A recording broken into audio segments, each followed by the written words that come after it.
Just like the Montreal Canadiens, the Detroit Red Wings, Barry, have had some key injuries, and like the Canadiens, they didn't score yesterday, but their battle is a little bit different in terms of the standings. They know they're in. St. Louis won this afternoon, so now Detroit must win their last three and get some help in order to finish first overall. Of course, they played St. Louis on ABC yesterday. No Yzerman, no Kozlov, no Holmstrom, no McCarty. Those guys won't play again tonight, but still the Red Wings, a very competitive team. And that just emphasizes the strength of this team as far as I'm concerned. And that's their core of support players. Nobody has better third and fourth line players than the Detroit Red Wings. More to the point, against the New York Rangers, all he does is play a great game and scores 3 goals. He's always a physical presence for Detroit Red Wings. Stacey Rouse does not get much playing time. Detroit Red Wings, he plays, he scores, he hits, he runs into people, wins physical battle.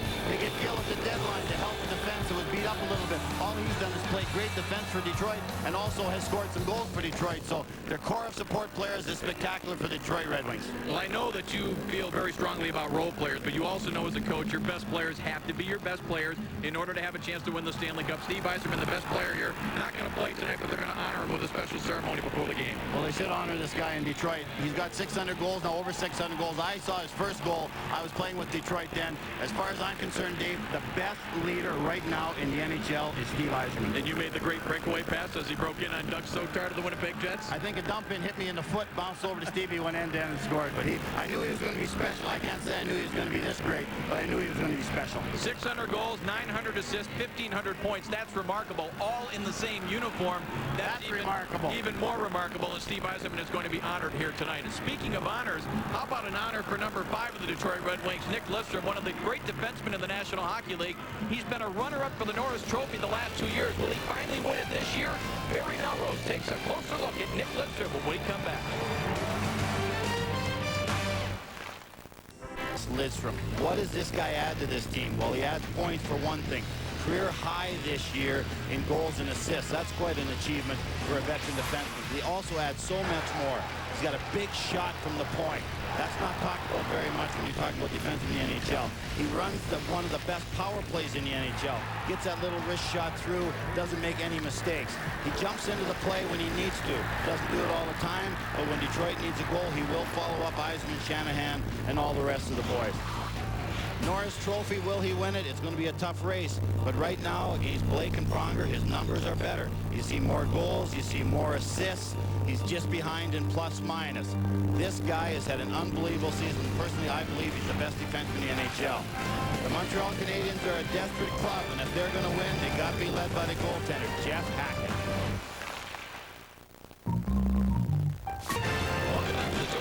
In Detroit, Nicholas Lidstrom will almost certainly be a finalist for the Norris Trophy as the league's top defenseman, but he knows they have a solid group here in Detroit.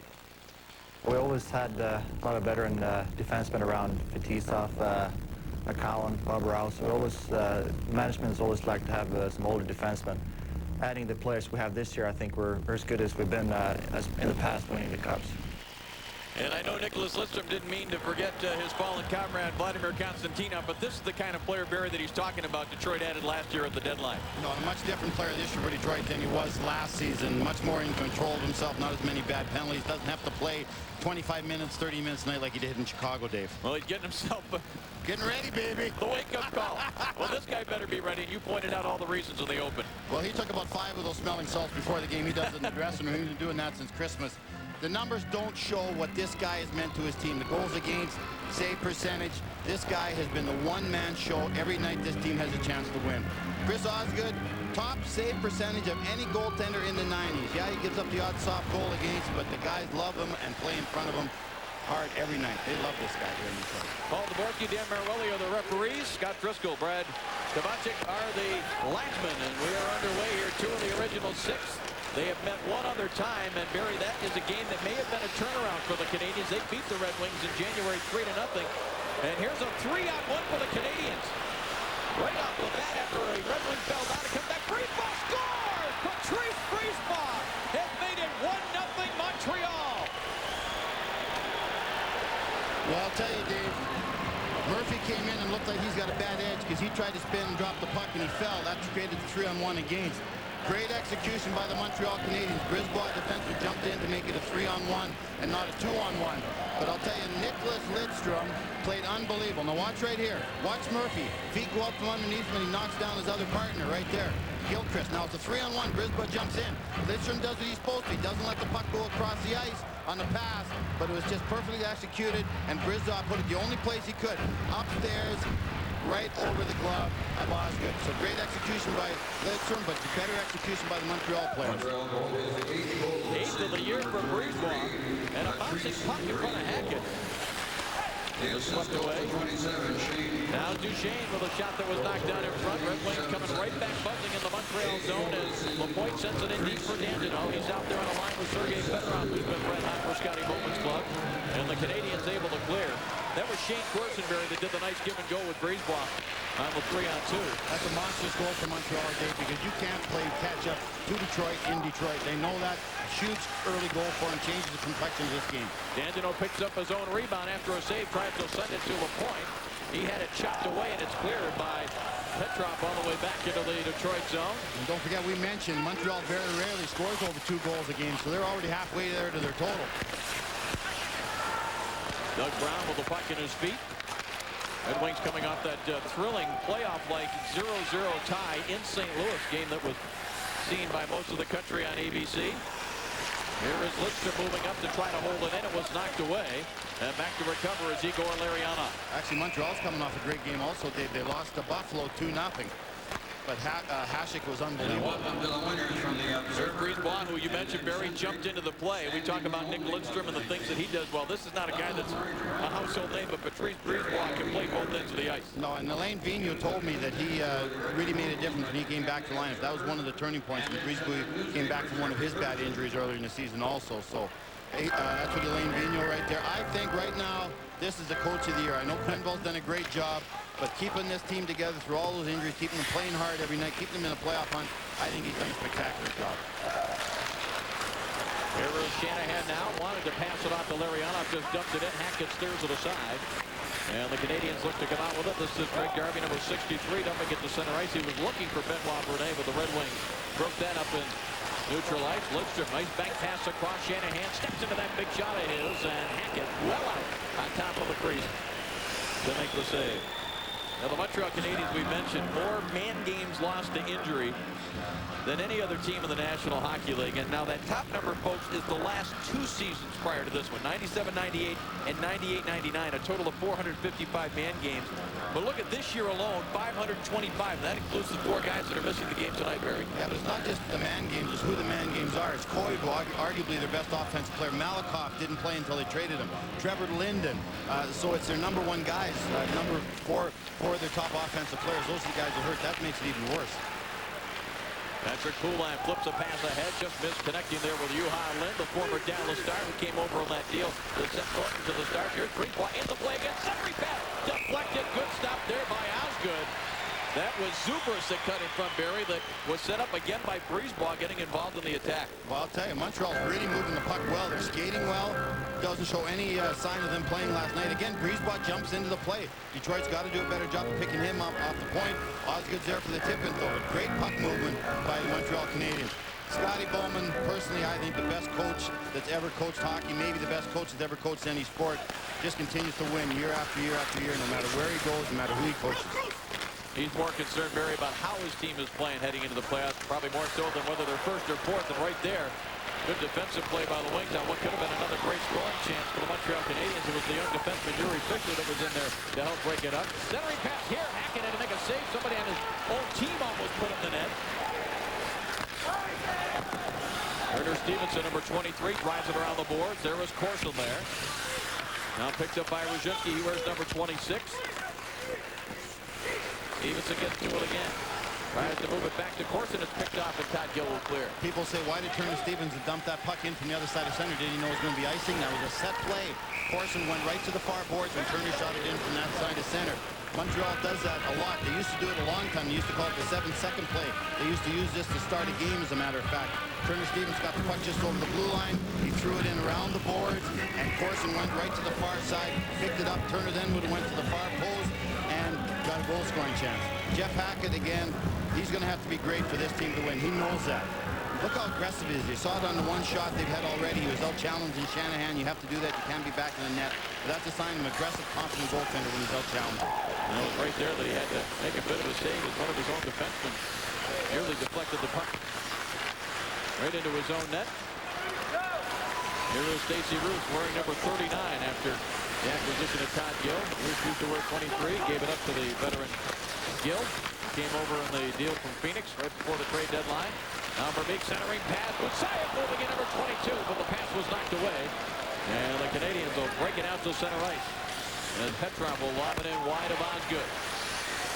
Petrov is on the big line with Zubras and Zoltak. But he's only got 2 goals. Alain Vigneault said he gets more scoring chances than any other Montreal Canadian. He just can't put the puck in net. A little bit like Todd Marchand from Edmonton. Gets about 3 breakaways a game. Just can't really finish the job. Busayev turns to the forehand, but his shot is deflected over the glass and out of play. And again, Alain Vigneault said the best line has been the Russian trio. Petrov, Zubras, and Zoltak. They're offensively gifted.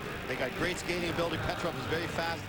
Alain calls him an energy player. He really gives those other 2 big Russians energy when he's out there. He's very fast. Obviously can make a play, 21 assists. He's only played 40 games. They expect this guy to start scoring more. They don't expect him to be a 40-goal scorer, but they certainly expect him to be a 20-goal scorer in the NHL league. Petrov was a member of the 93 Montreal team that I know you're familiar with, who won the Stanley Cup. Hate those guys. Brisbois is really the only player left off that team that I can remember that was the main character of that 93 team. All the rest of them are in Philadelphia. Larionov drops it back to Litter. Now Larry Murphy. Murphy will flip it back inside the Montreal zone. Hackett started to come out, but he'll stay in his crease. Here's Larionov handing it off to Doug Brown, who stumbled a bit, and that allows Sheldon Souray, number 44, to get there. The recent acquisition from the New Jersey Devils. Now with center ice, Brunet. Doug Brown tugged at him. Souray comes up with it again, gets it to the center ice red line, and dumps it behind Osgood. 1-0 in favor of Montreal. Virtually every game a must-win situation now, especially with Carolina winning earlier today 1-0 against Philly. Fedorov with a drive. Hackett makes the stop. Wasn't sure at first where it was, but it was right down in front of that left pad. But again, Hackett right out of the top of the circle. He's not back in the net. He's very aggressive, controls the rebound. He did a drill in the warm-up, taking shots in the middle, and every rebound he was putting to the side. So he knows he can't put a rebound out in front because Detroit goes to the front of the net so hard.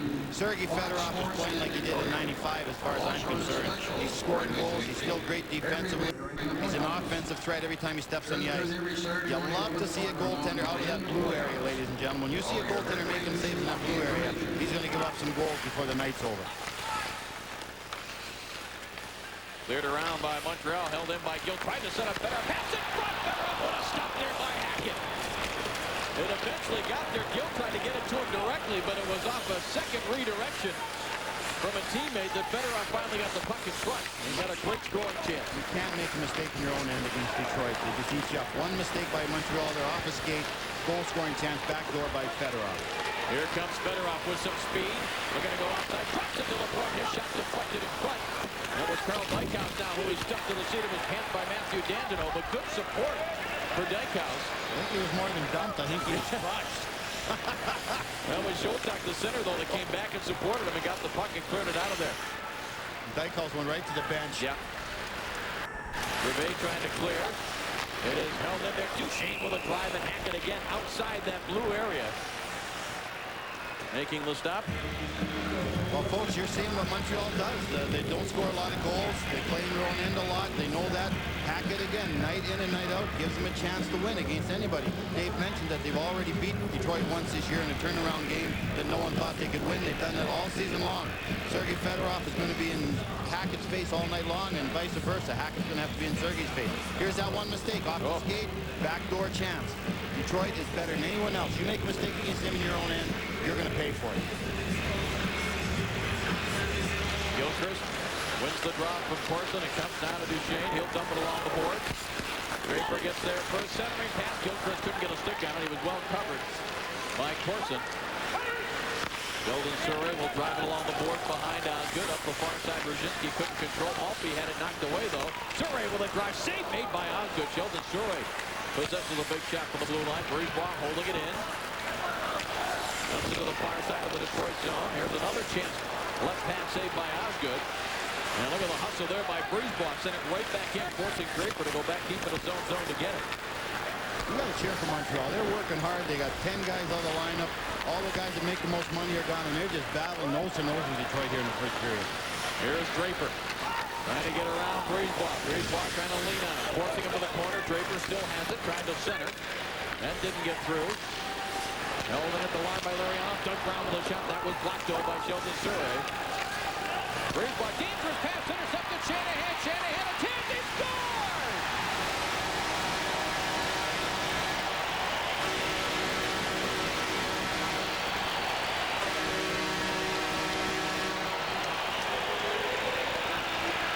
Exactly what I was talking about. You make one mistake in your own end. Brisebois had a great first 7 minutes here. Already scored a goal. Made some good defensive plays in his own zone. He tries to go across the middle. It's just not on the other Montreal player's tape. Great play there. Blocked by Surrey. Now Brisebois picks it up. He wants to go right through the middle. Shanahan reads that coming off the bench.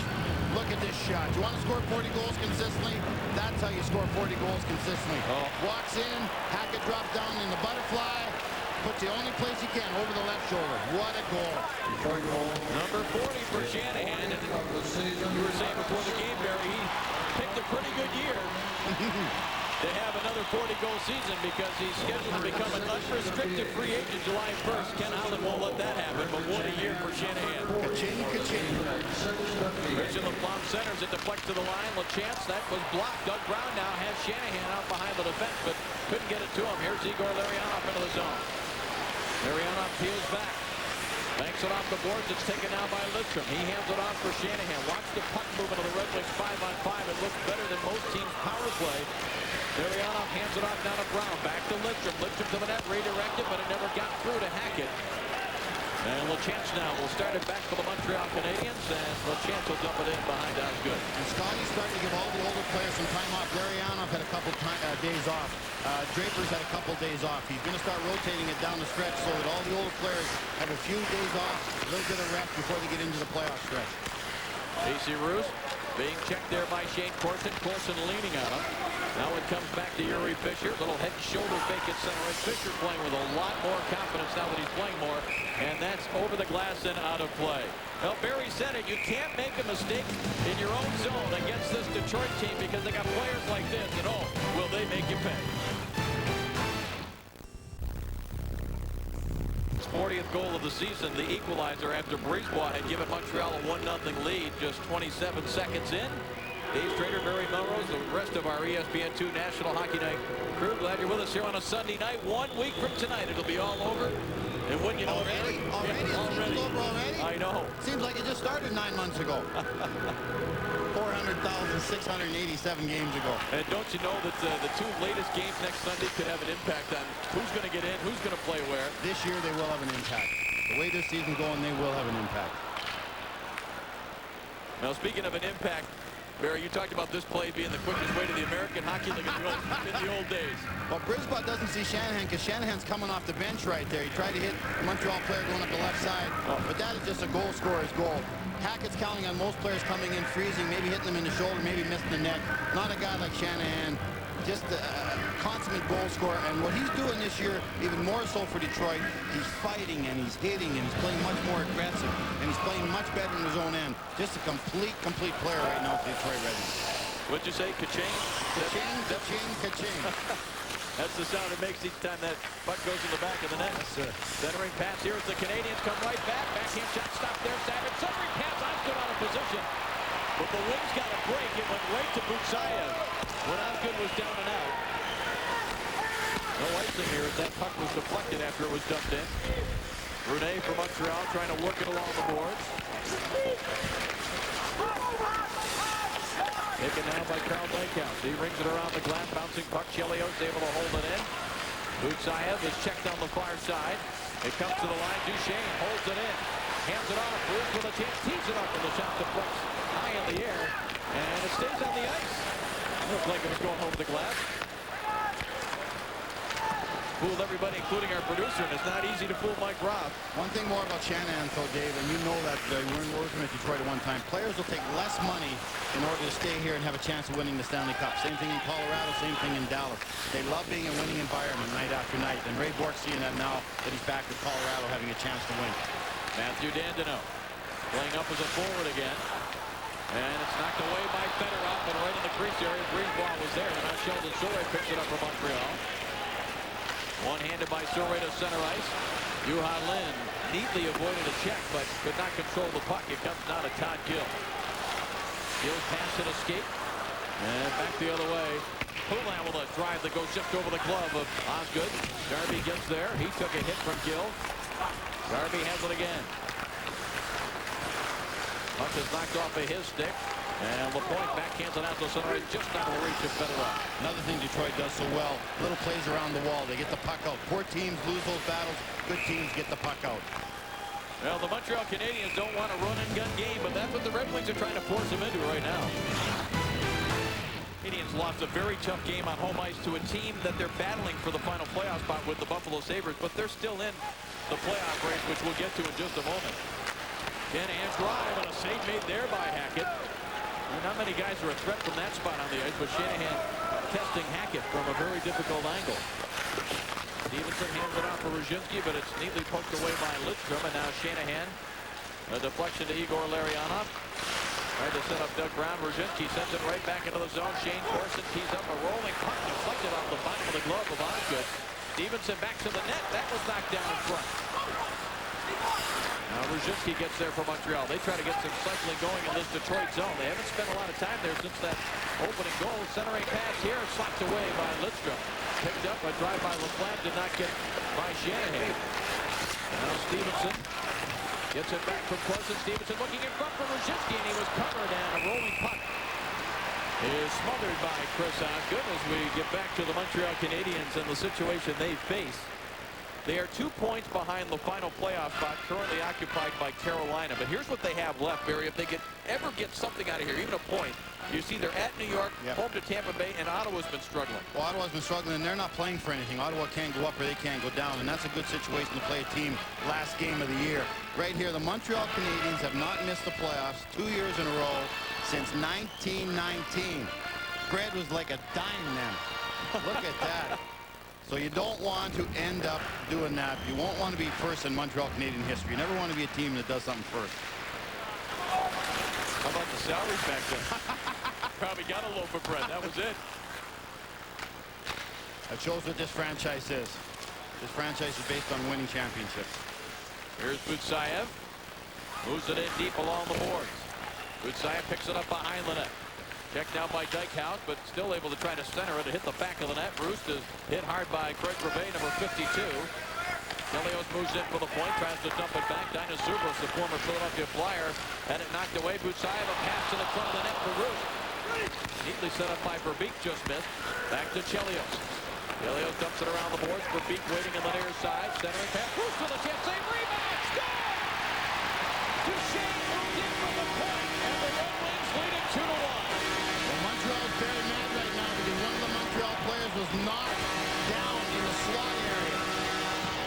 And that enabled Duchesne to move in, and nobody could pick him up because the player that was supposed to pick Duchesne up was down on his butt. That's why Duchesne was able to get in and get the rebound. But again, Montreal had complete control of the puck in their own zone. They failed to get it out, and when you make a mistake against this team, they kill you. Great play by Chelios. He can't get the shot through, so he doesn't take a chance of getting it blocked. And you see the Montreal player in the slot fall down, and that enabled Duchesne to come in wide open and get a chance to score. Patty Verbeek makes a play. There's the Montreal player on his rear end. Duchesne jumps in. The man let him go from the point, and the goal is scored. Great play by Detroit. Poor coverage by the Montreal Canadiens. You cannot let those defensemen jump in without being picked up. I'm sure Montreal player will be talked to when he gets to the bench. 10th of the year for Duchesne as he hits double figure. Pass in front, and Osgood read that as he had Savage on his right. And Osgood knocked it down. Here's Brunet after stealing an outlet pass. Darby dumps it off Savage. Had it poked off a hit stick by Gill. And again, give the Montreal Canadiens credit here, Barry. They come back. They're battling. There is no quit in this Montreal team. Hasn't been any quit all season long. Don't expect any tonight. They're going to battle for 60 minutes. And they know they have to play their best hockey against this club. Brisebois got it to center ice. Fedorov, though, took it away from Benoit Brunet. Fedorov on the backhand to the forehand. Save made by Hackett. That patented move of Fedorov, where he will move in on the backhand, protecting the puck, and gets the forehand shot away. Well, there's Duchesne. I think this was a great pickup by Detroit. He struggled on other teams. He struggled in L.A. He struggled in Philadelphia. But he's a perfect fit for this team because of the leaders they have on this team. He's not the main Detroit defensemen, he's one of the main four, and that's key. Now watch right there. Hold it right there, folks. Here's the player right there. He was knocked down by this Montreal, or by that Detroit Red Wing player. That enabled Duchesne now, who gets lost in traffic. His man loses him. Duchesne is able to come in and win the battle and score in the rebound. But that man was picked in the slot area. That's why Montreal was complaining to the referee, to no avail after the goal was scored. Larry Murphy trying to go high glove side after a faceoff win by Draper. But it's sailed wide. Red Wings back in their own zone now as Lidstrom hands it back to his defense partner, Larry Murphy. Maltby throws it ahead. It's knocked down with a glove by Christian Laflamme. The Red Wings will circle back and regroup as they do so well. Another thing you mentioned, Dave, about Shanahan shooting the puck. Montreal, or Detroit, always is one of the leaders in shots for. Ouellet with a chance there on a save made by Osgood. So players know that when a Detroit Red Wing player has the puck, go to the net, you'll be rewarded. Shanahan shoots it. That's how Verbeek has made a living from come over here. Shanahan or Eisman have the puck, bang. Verbeek goes to the front of the net, picks up the garbage. That's how you score a goal for Detroit. They're second in the NHL in shots this year, but the last 3 years they've been first. Pass intended there for Gilchrist. Center ice was broken up, and now it's picked up by Draper. 60-footer hack at the save. And the big rebound taken by Scott Lachance, who tries to clear. Good job by Chelios hustling in from off the bench. Igor Larionov tried to hold it there, but it's taken away. The Red Wings, though, they get back so quickly. Montreal does everything so quickly. They're a fast team. They play fast, which compounds the speed of the team. Montreal has to get out of this period 2-1 or 2-2. They can't give up any more goals against because they just don't score enough. Well, they're going to get a chance on the power play. And the Montreal player was done. So Brendan Shanahan argues, but he has a goal and his team leads 2-1. Hooking, interference, you can name it, but he got his hand on the Montreal player. When you put your hand like that, leave your stick, it's going to be called just about every time, and he got nailed by Devo. Not the musical group, the referee. Montreal Canadiens need to get something going on the power play against this Detroit team that, with Chris Osgood playing well, has improved in their penalty killing. You see overall the Montreal Canadiens tied for 11th, just under 17%. Red Wings in the top 10 in terms of penalty killing. Good news, though. Montreal's power play is much better on the road, so that's something that they can build on here. But they're going to get it back to the front of the back point. Turner Stevenson goes to the front of the net and just stands there.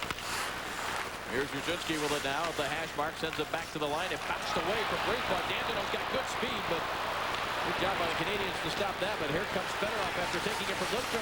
Centering pass, score! Canadiens put it in their own net. So Brisebois has put it in both nets tonight. Well, this is just bad luck because actually Montreal had set it up pretty well off the draw. It was going back to Brisebois. It just hopped over his stick. And then it became a race, and I think you had a little misunderstanding there. You said Dandino was pretty quick. Dandino's one of the fastest skaters in the world. And he wins the battle here. But again, this is what happens. Lidstrom joins the play. Fedorov uses that little move right here. And Lidstrom actually comes in and puts the puck in. So I believe that's Nicholas Lidstrom, 20th goal of the year. But Fedorov starts it. Oh, yes, no one picks up Lidstrom coming from behind. And Lidstrom gets his 20th goal of the year. This guy is spectacular. Plays 30 minutes a night. The guy right there is pretty spectacular too. Fedorov, we talked about him. But right there you see Lidstrom joins the play. He's so smart. He joins the play at the right time. He stays back at the right time. He takes a man at the right time. He lays off the man in front at the right time. Just a very, very smart defenseman.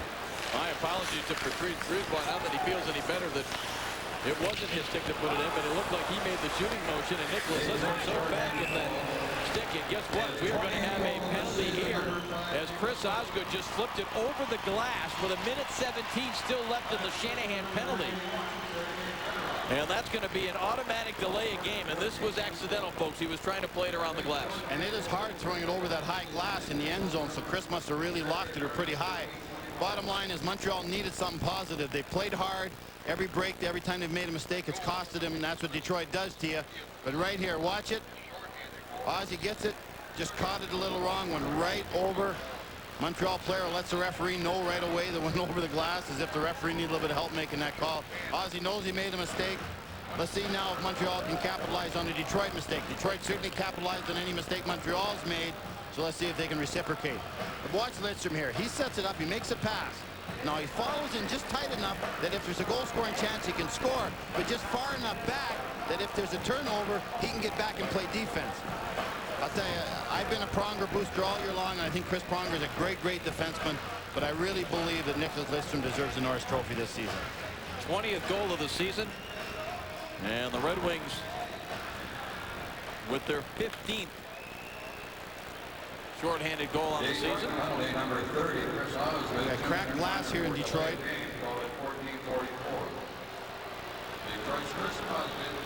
Well, that's going to take a little bit of time to fix that. So while we have time, let's tell you about our next National Hockey Night telecast here on ESPN2. It'll be tomorrow at 7:30.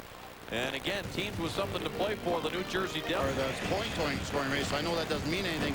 This is my third game in here in Detroit in the last 10 days, and this is the third time they've had glass problems here. The first time I was here, they canceled the first period, added 4 minutes onto the second period. The second time I was here, it took about 10 minutes to replace the glass, and now this is my third time here. So I'm either jinxing the glass, or they got some issues with the glass in Detroit, Joe Louis Arena. Well, you know, they had some problems here the last several years. I mean, this building is one of the oldest now in the National Hockey League. See if we can find where this happened. Well, you said Sheldon Surrey shoots the puck hard. Right there. She snapped it right there. And there's Sheldon Surrey. I think the New Jersey Devils are going to miss this guy in the playoffs. I've seen New Jersey play twice since the trades. Malikoff and Mogilny certainly are more talented than the players they gave up. Oldland, Surrey, Peterson, and Morrison. But I'll tell you, those guys meant a lot in the dressing room. And Surrey is not a nice guy to play against. He's about 6'4". He's got a big shot, as you said. You never have enough great, big, tough defensemen in the playoffs, as far as I'm concerned.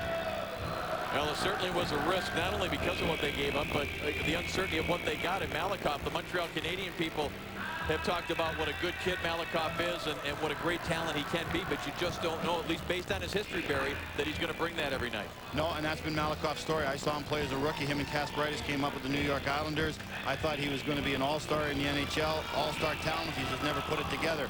But all-star, as far as I'm concerned, right there. He said a couple years ago that he was going back to Sweden because his children weren't doing well in the American school system. They gave him like a $32 million contract. All of a sudden, the American schools got a lot better. And Nicholas Lidstrom is going to be here for a long time. His favorite defenseman growing up was Borje Salming, a guy I played with in Toronto. We were laughing about that before the game. But this guy always leads the NHL in minutes played. He's always among the top 2 or 3 in minutes played. He never gets more than 20 minutes of penalties a year. It's just unbelievable how he never takes any penalties. So that means he's on the ice in every key situation. I just think he's just a consummate professional. What a competitor. Speaking of competitors, as we mentioned, Steve Yzerman was honored by the Red Wings before the game tonight. Yzerman not in uniform. And this has been a milestone year for the Detroit Red Wings. We'll go back to November 13th. Brendan Shanahan scores goal number 400. Same place as tonight. And then it was Yzerman's turn. That looked like it was going to be a pass, but he'll take it. That was career goal number 600. And then Pat Verbeek, the little ball of hate, as they call it, gets career goal number 500. And just last week here against the Vancouver Canucks, Sergei Fedorov scores career goal number 300, the first time in NHL history, and it's something likely that will never happen again, that 4 guys have reached those particular milestones on the same team in the same season. And there is Steve Yzerman and his lovely wife, Lisa. And one of their 3 daughters accompanying them out on that. I think that's Isabella. He's right there. You see Colin Campbell, who's rumored to be one of the guys that's in the running for the GM in New York, with Neil Smith being fired. Gang owners Mike and Marion Illich. Federoff's 300 career goal coming, as we mentioned last week, against Vancouver. And, you know, just having that quick shot there of Mike and Marion Illich. You know, we talk about salaries and ownership. There's different ways to spend money, and obviously the Illiches have spent their money very well with the team they put together here. And they've had a lot of good hockey minds, very good scouting staffs and things like that. But they are a family that is revered here in Detroit. And you know what they do and why this team wins? They put character over talent. They just don't bring in the 20 most talented guys in the world. How hard you play matters. They go out and get a guy like Patty Verbeek. Patty Verbeek is a great competitor. A lot of people said he was past his best days. All he's done since coming in here, he's formed a line with Yzerman and Shanahan as good as any team, any line in the NHL. He scores, he battles, and also that kept him away from Dallas, which was a smart move. but they spend their money with good guys that play hard every night. If they're going to give a guy money, it's going to be a Nicholas Lidstrom. It's going to be a guy like Brendan Shanahan. It's going to be a guy like Steve Yzerman. That's why this team wins. I remember when the decision was being made, what are they going to do about the coaching situation after Brian Murray was let go in terms of coaching? And when Mike Ilitch, after he had interviewed Scotty Bowman and made the decision, I remember him telling a small group of us, he said, I'm not sure if Brian Murray has a problem winning in the playoffs or not. Some of the criticism was Brian hadn't won in the playoffs back in his days with Washington. Of course, he didn't have the best goaltending when he was playing against the Islanders in those years. But Mike Ilitch was excited because he says, you know what, there's not going to be any more excuses now because I know that this guy knows how to win. And it took a few years. Scotty Bowman went out in the first round of the playoffs with Detroit in his first year here, but has won a couple of Stanley Cups. A couple, I think 9, isn't that right? Well, the 2 here, right? That's right. 9 altogether. Well, more hockey this week, and the games all mean something, folks. With the games that we've got, the Washington Capitals, Barry's pick maybe to come out of the East with Olaf Kolzig, their most valuable player, taking up. Favors the penalty killing. It gives Chelios a rest. It gives all the guys who are going to be killing this off Lidstrom a rest. Lidstrom was on the ice for about the first 47 seconds that penalty kill. Now he's fresh. They get a chance to go over to the end of the bench where they are right now, going over their strategy with the triangle. So this situation really favors the penalty killing as far as I'm concerned. I'm not sure where they're going for this piece of glass, Barry, but they didn't have one ready. I'm really surprised, Dave, that they did not just put the 5:16 onto the second period. As I mentioned, the first time I was here 10 days ago, they did that. It was 4:37 left.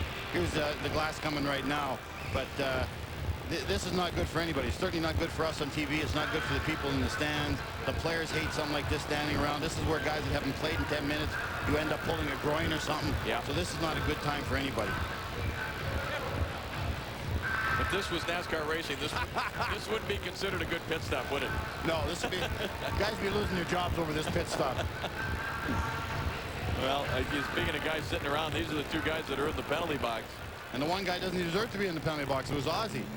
So right there, Gilchrist is in there because of Ozzy throwing the puck over the glass.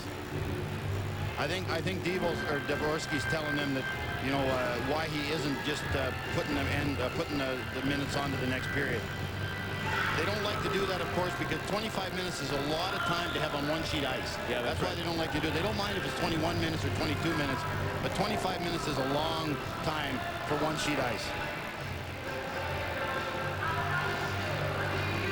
Well, in case you're just joining us and wondering why we're giving such extensive coverage to this change of glass at Joe Louis Arena, here's how it happened. And an innocent-looking play, a dump in from center ice by Sheldon Surrey, who we mentioned can shoot the puck pretty hard, but he hit it in the wrong place. And the crew here at Joe Louis Arena scrambling to get it back in, as we mentioned, with 5:16 on the clock. I got a feeling these guys are on the hourly wage. But, you know, you mentioned something interesting as far as the sheet of ice. I would think the Montreal Canadiens would like to see it carry over because you'd have a fresh sheet of ice and they'd start with a 5-on-3 for a minute 17. So it probably doesn't bother the Red Wings that it's going to be on this particular ice surface that hasn't been redone by the Zamboni, that they're going to have to start this 5-on-3. There's Surrey right there with the big shot. Dave, I can guarantee you Montreal right now would love to see the plant break down and play the rest of this game with the ice melting, the way Fedorov's skating and the way Dandino was skating. This is an extremely quick team. Montreal is not known for their speed, but what they do, they also can move the puck and they play fast. And that's what makes this team even faster than normal. Well, we're going to take a break here. 5:16 remaining. Elaine Pino's club will have a 2-man advantage when we resume play after this. Back in with 5:16 remaining here in the first period. And the Red Wings lead at 3-1. And let's take you back.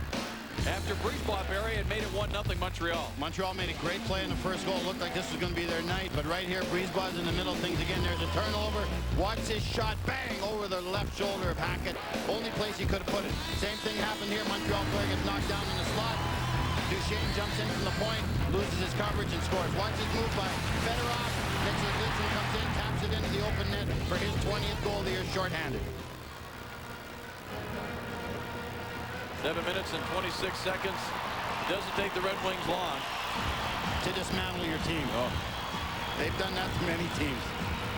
A couple breakdowns here, a turnover there, and bang, you're down 3-1.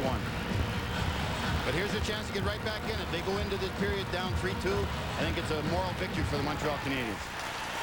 Comes to Zoltak straight away, but he Couldn't quite deliver the shot, so he's forced to dump it back in deep. Two-man advantage here for the Montreal Canadiens. Chelios, Lidstrom, and Draper are the 3 penalty killers for Scotty Bowman. Zoltak, bottom of the circle, drives a low shot, missed the net, and it gets by Brisebois on the near side. That's a killer play for Montreal. Number one, they didn't attack the triangle. When you don't attack the triangle, nobody has to leave the triangle. So Zoltak just stood there on the outside. No one went to him. He shot the puck and missed the net. That's the one thing you can't have happen on a 5-on-3 is miss a net from the side. Zoltak with it. That's Bouillon, number 51, for the one-timer that kind of fluttered on him. It comes in front of Tinter. Osgood down, and he kicked it to the corner. Zoltak tried to make the deke, and Osgood on the two-pan side actually kicked the puck off his stick. Bouillon broke his stick to start with, but it actually turned out to be a good move because it ended up on the Montreal stick with the Detroit Red Wing out of the triangle, and Zoltak had a wide-open chance to the net, but Osgood outweighted him.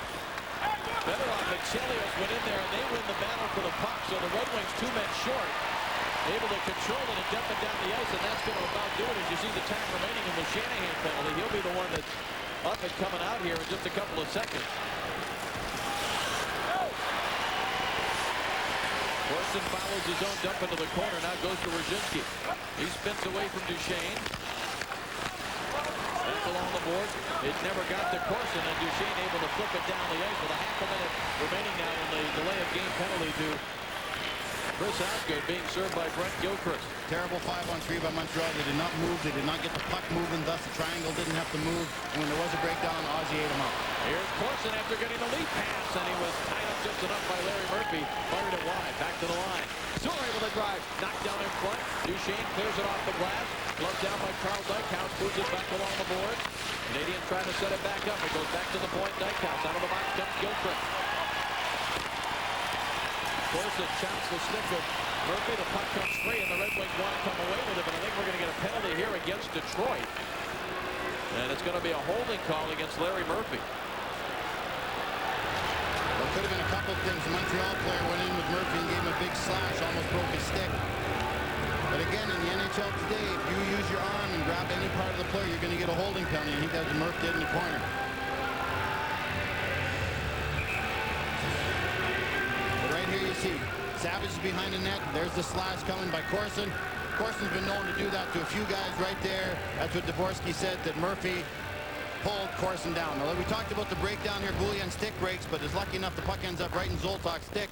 Great kick save right by the left skate of Osgood. Kicked the puck away from Zoltak, who was trying to go around and throw it in the short side. Face-off now will be just outside the top of the circle. To the right of Chris Osgood, 3:08 left in the first period. Wings with a 3-1 lead over the Montreal Canadiens. 2 of the original 6. The Canadiens fighting for their playoff lives. The Red Wings trying to hang on to whatever glimmer of hope they might have, although they don't expect to get St. Louis.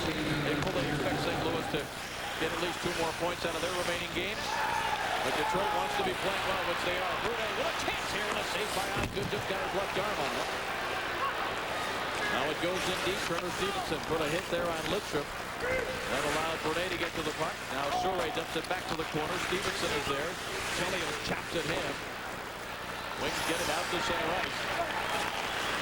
Very aggressive on the penalty killing Detroit. They make you make a play under pressure. They say if you can make 4 good passes under pressure, we'll give you a goal. Most teams can't do it. Stevenson tried to move it across quickly to Brunet, who does a nice job just to keep it in the zone. But now Chelios with a steal. Hands it on for Lidstrom. Well, the Red Wings, they have a shorthanded goal already tonight. Not allowing the Canadiens much operating room on this power play. Well, right there, you just saw a clinic put on by the Detroit Red Wings. Look at here, Montreal, 28% of their goals have been in the power play. But they got to get a little bit more hunt on the puck, a little bit more aggressiveness down low against this Detroit Red Wing penalty killing unit if they're going to score any power play goals against Detroit. At home, 88.6, that's great. On the road, 83 is still very, very good. Yep. 16th, you see how great penalty killing is in the NHL today. In the old days, 80% was a good penalty killing unit. But in those days, Pittsburgh was scoring about 30% on the power play with Mario and Yager and all the boys. Savage sends it in deep for the Canadiens. Osgood comes down. Corson putting some pressure on him. Look how aggressive Detroit is. 2 guys in the puck. Everybody moving. The box is aggressive. Great penalty killing. Gill deflects it out center ice. Bouillon has it there. Now backing up into his own zone under some pressure from Dandeneau. Brevet plays it ahead for Corson. Brzezinski got it into the zone. Wings clear it right back out. Less than half a minute remaining on the Larry Murphy penalty. That's a two-line pass. But look at the skating Detroit had right there. They had Dandeneau on the ice. They had Fedorov on the ice. They had Duchesne on the ice. They had Chelios on the ice. All great skaters killing penalties. Just want to make a point. Randy Andrejchu, our fine statistician, found it in the rule book. It does specifically say, Barry, if there's less than 5 minutes on the clock, the referee has the discretion. More than 5 minutes, he won't do it unless it's requested by the home team. So obviously in this case, again, with a 5-on-3 for the Montreal Canadiens, the last thing Detroit probably wanted was to resurface the ice, give them a fresh ice surface, even though the faceoff would have been at center ice. You're exactly right. And no, the faceoff had not been at center ice. Well, The faceoff goes where it came when the play was ended. Yep. So, but I think you're exactly right. Yep. They didn't want a fresh sheet ice to start that 5-on-3 with, and it proved advantageous. Good work by Randy. Zuber centering pass between the circles. A chance saved by Osgood there on the Joltok. Kulak tried to give it back to Joltok. Joltok knocked down by Chelios. Larry Murphy out of the box. It's getting close to playoff time. Our statisticians have to be ready too. They're ready. You don't have to worry about our statisticians. Best in the world. Petrov could not control. Backhanded by Shanahan center ice. Christian LaFlamme rolls it across. Less than a minute remaining here in a very eventful first period. Another thing Scotty does, he uses his offensive players killing penalties. Eiserman, Varianov, Shanahan. That means they're never on the bench very long. They never get cold. So they're always playing. A lot of teams just use their penalty killers to kill penalties. Plus the offensive guys get stale sometimes. Not Scotty's team. Larionov always with his head up, but that time had it knocked away. 4 Canadiens against 2 Red Wings, but the pass hit the skate of Todd Gill. Here is Brendan Shanahan with it. Look at that pass through the legs of one Canadian player, all the way on the near side for Verbeek. He is pinned hard into the boards there by Bougan. Puck comes free. Igor Larionov trying to get a stick on it. Canadians get to it though, and they clear it. Todd Gill all the way back into his own zone. He's not going to take any chances. Goes off the glass, and that's going to do it for this first period. It took some extra time because of the broken pane of glass. Nicholas Lidstrom got the last of the 3 goals. That came shorthanded after the Canadiens had scored the first one. 3-1 Detroit. ESPN News is right after this.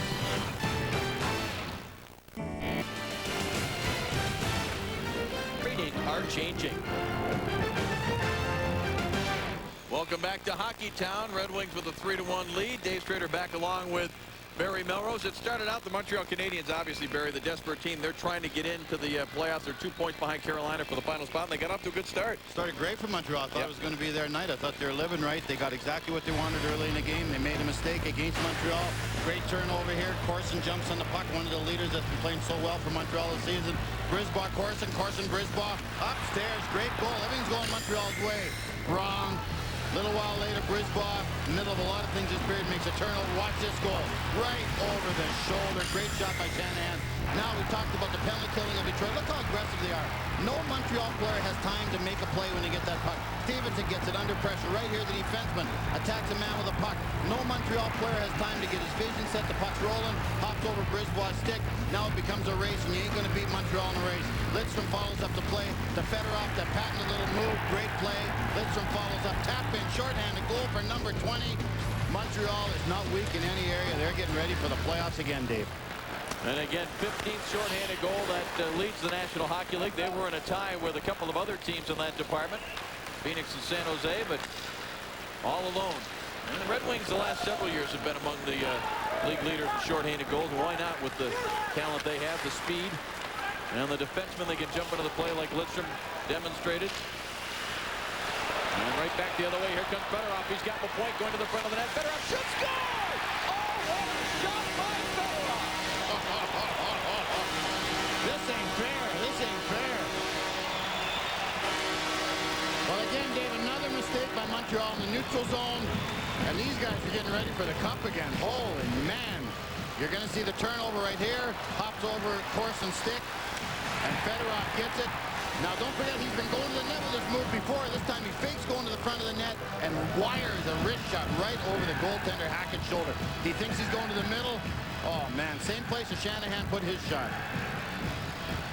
Right here you see Lidstrom created the turnover again. The Montreal players run into each other a lot like the Detroit players did in the first goal.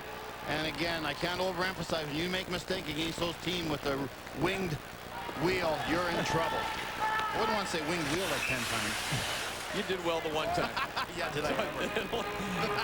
Oh, 27th of the year. And again, keep in mind, no Yzerman tonight, no Kozlov, no Holmstrom, no McCarty. All guys that would be on the top 3 lines. Corson's got complete possession. Lidstrom, another point. He's just marching right now. Norris Trophy winner. There's the turnover. And watch this play. Hackett thinks he's going to the middle. The defenseman thinks he's going to the middle. Just that quick wrist shot right over Hackett's left shoulder. Is he playing now? He's back. Sergei's back like he was in '95 when he was the best offensive player in the world as far as I was concerned. 7 goals, 8 assists, last 11 games. He has got it going. Good shot there off the faceoff by Zure, and Oscar caught that off. And of course, keep in mind the year that Fedorov won the Hart Trophy as the most valuable player was the year that Yzerman was gone for a long stretch with an injury, and Fedorov had to be the go-to guy. We came in here that year. He scored 4 goals against us and missed a penalty shot for a 5-5 tie. He couldn't stop him. Played Blake against him, Zhiznik against him, Gretzky head-to-head against him. He was just the best player in the world that year as far as I was concerned. What are his weaknesses, Sergei Fedorov? Well, I personally don't believe he's got any. He's a great skater, one of the best skaters in the world.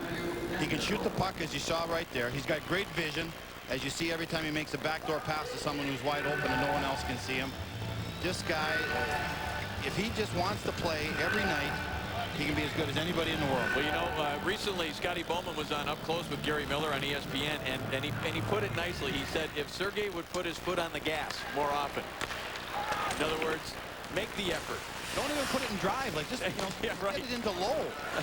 He'd dominate. Yeah. He just head it in low. Immense talent. Immense talent. Can you imagine in the World Junior the Russians had Fedorov, Bure, and Mogilny on one line? Yep. That wasn't fair. That wasn't fair. And they didn't win. Canada won. Just have to throw that in. Canadiens again struggling in their own zone to try to move it. It's taken away by Draper. He goes to Gilchrist. Gilchrist feeds it along the boards. It gets to Larry Murphy. Sweeps it toward the net. Knocked down. But taken back by the Red Wing player Gilchrist, who then was dumped. And the Red Wings, who have not had a power play yet, get their first man advantage with this 4-1 lead. Well, Montreal doesn't have the luxury of throwing a game away. They still got to scratch and claw. There's still 2 periods left that they have to try and win. They don't have the luxury of throwing this one away and winning tomorrow. They don't have enough games for that. So right now you see them penalty right in the corner. Again, the feet are pulled out, and that's going to be called every time in the NHL now. They're told to call trippings. They're told to call holdings and obstructions. Well, there it is. Carolina again with that tremendous win this afternoon. 1-0. Archer Zerbe with the shutout. And again, folks, look at that right-hand column, the wins. If Montreal were to win tonight, for example, they would jump up to 80 points, but that would only give them 34 wins. The first tiebreaker is wins. So Alain Vigneault's club still needs some help besides trying to get something here tonight. Well, don't forget, Carolina's got Atlanta the last 2 games of the year, 2 head-to-head. So you got to think, give them 3 points anyways if you don't give them 4. So that puts them in the bigger hole. Carolina certainly has the most favorable schedule of the teams remaining. They're fighting for that spot. They are at Pittsburgh, and then, as you mentioned, Barry, a home and home with Atlanta. As you take a look at the Red Wings, but you know what? The significant thing isn't 20% and second in the NHL. It's what they've done over the last 11 games. They were 0 for 2 in that scoreless tie yesterday afternoon against St. Louis. But in the previous 10 games, Barry, they scored at least 1 power play goal in every game, a total of 15 power play goals in a 10-game stretch. Anybody will tell you, any coach right now, it's not where you finish, it's how you're playing going in. Whether it's 8th, you want to be playing better than anyone else. If it's first, that's great, then you get home ice. But it's how you're playing, it's not where you finish. Shanahan kicks it to Lapointe. Lapointe getting some time on this power play. Sends it out to the line to Lidstrom. Lidstrom, who got an assist on that Fedorov goal moments ago. That pass was blocked by Corson. Shanahan, though, gets it back to Lidstrom at the line. Moves it. Duchesne, top of the circle, rink wide. Pass, a tipped here. Hackett slides across. What a save. He made on Shanahan. Duchesne, a one-timer, and he fired it up over the top corner. Too high. And Rivet bounces it down the ice. Well, you're seeing a completely different penalty killing unit by Montreal. They're not near as aggressive. They play a stationary box. They just move a little bit. They're saying, if you can make a pass through the box, we'll give you a backdoor chance. And you saw Detroit do that. And Shanahan, the guy that they wanted to get the shot wired one, Hackey came across and made the save. But not near as aggressive killing penalties as Detroit. Igor Larionov, a fallen Red Wing at center ice. Did not see what happened. Happened away from the play. Yep.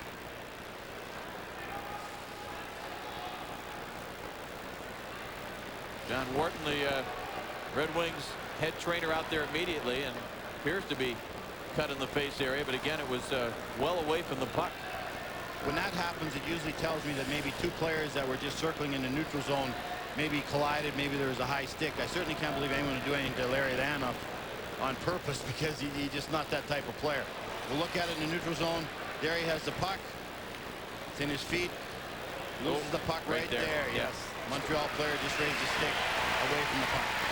Brunet right there. Oh, Montreal cannot afford to lose Brunet for any length of time. So we'll see what the call is by the referees, because Larionov definitely is cut.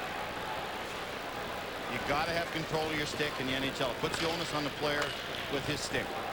Now the question is, did any of the officials see it? Because I got to believe, Barry, the way they've been cracking down on it, if anybody saw it, including a linesman.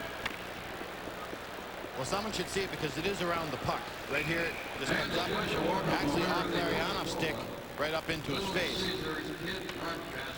Well, it doesn't look like there's going to be any call at all. So maybe you're right. Maybe none of the officials on the ice saw it, because you would think if one of them would have saw it, even though it's not on purpose, that is now a penalty in the NHL. So Larionov is going down for some repairs. 13 seconds left in the Zoltak penalty. Red Wings.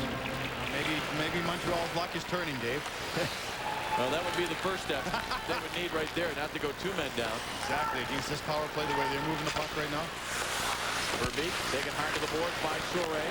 Verbeek battles to get it to Chelios. Rink wide. Duchesne steps into a high shot. Zoltak is out of the box, but the Red Wings still have it in the Montreal zone. And now it's up over the glass and out of play.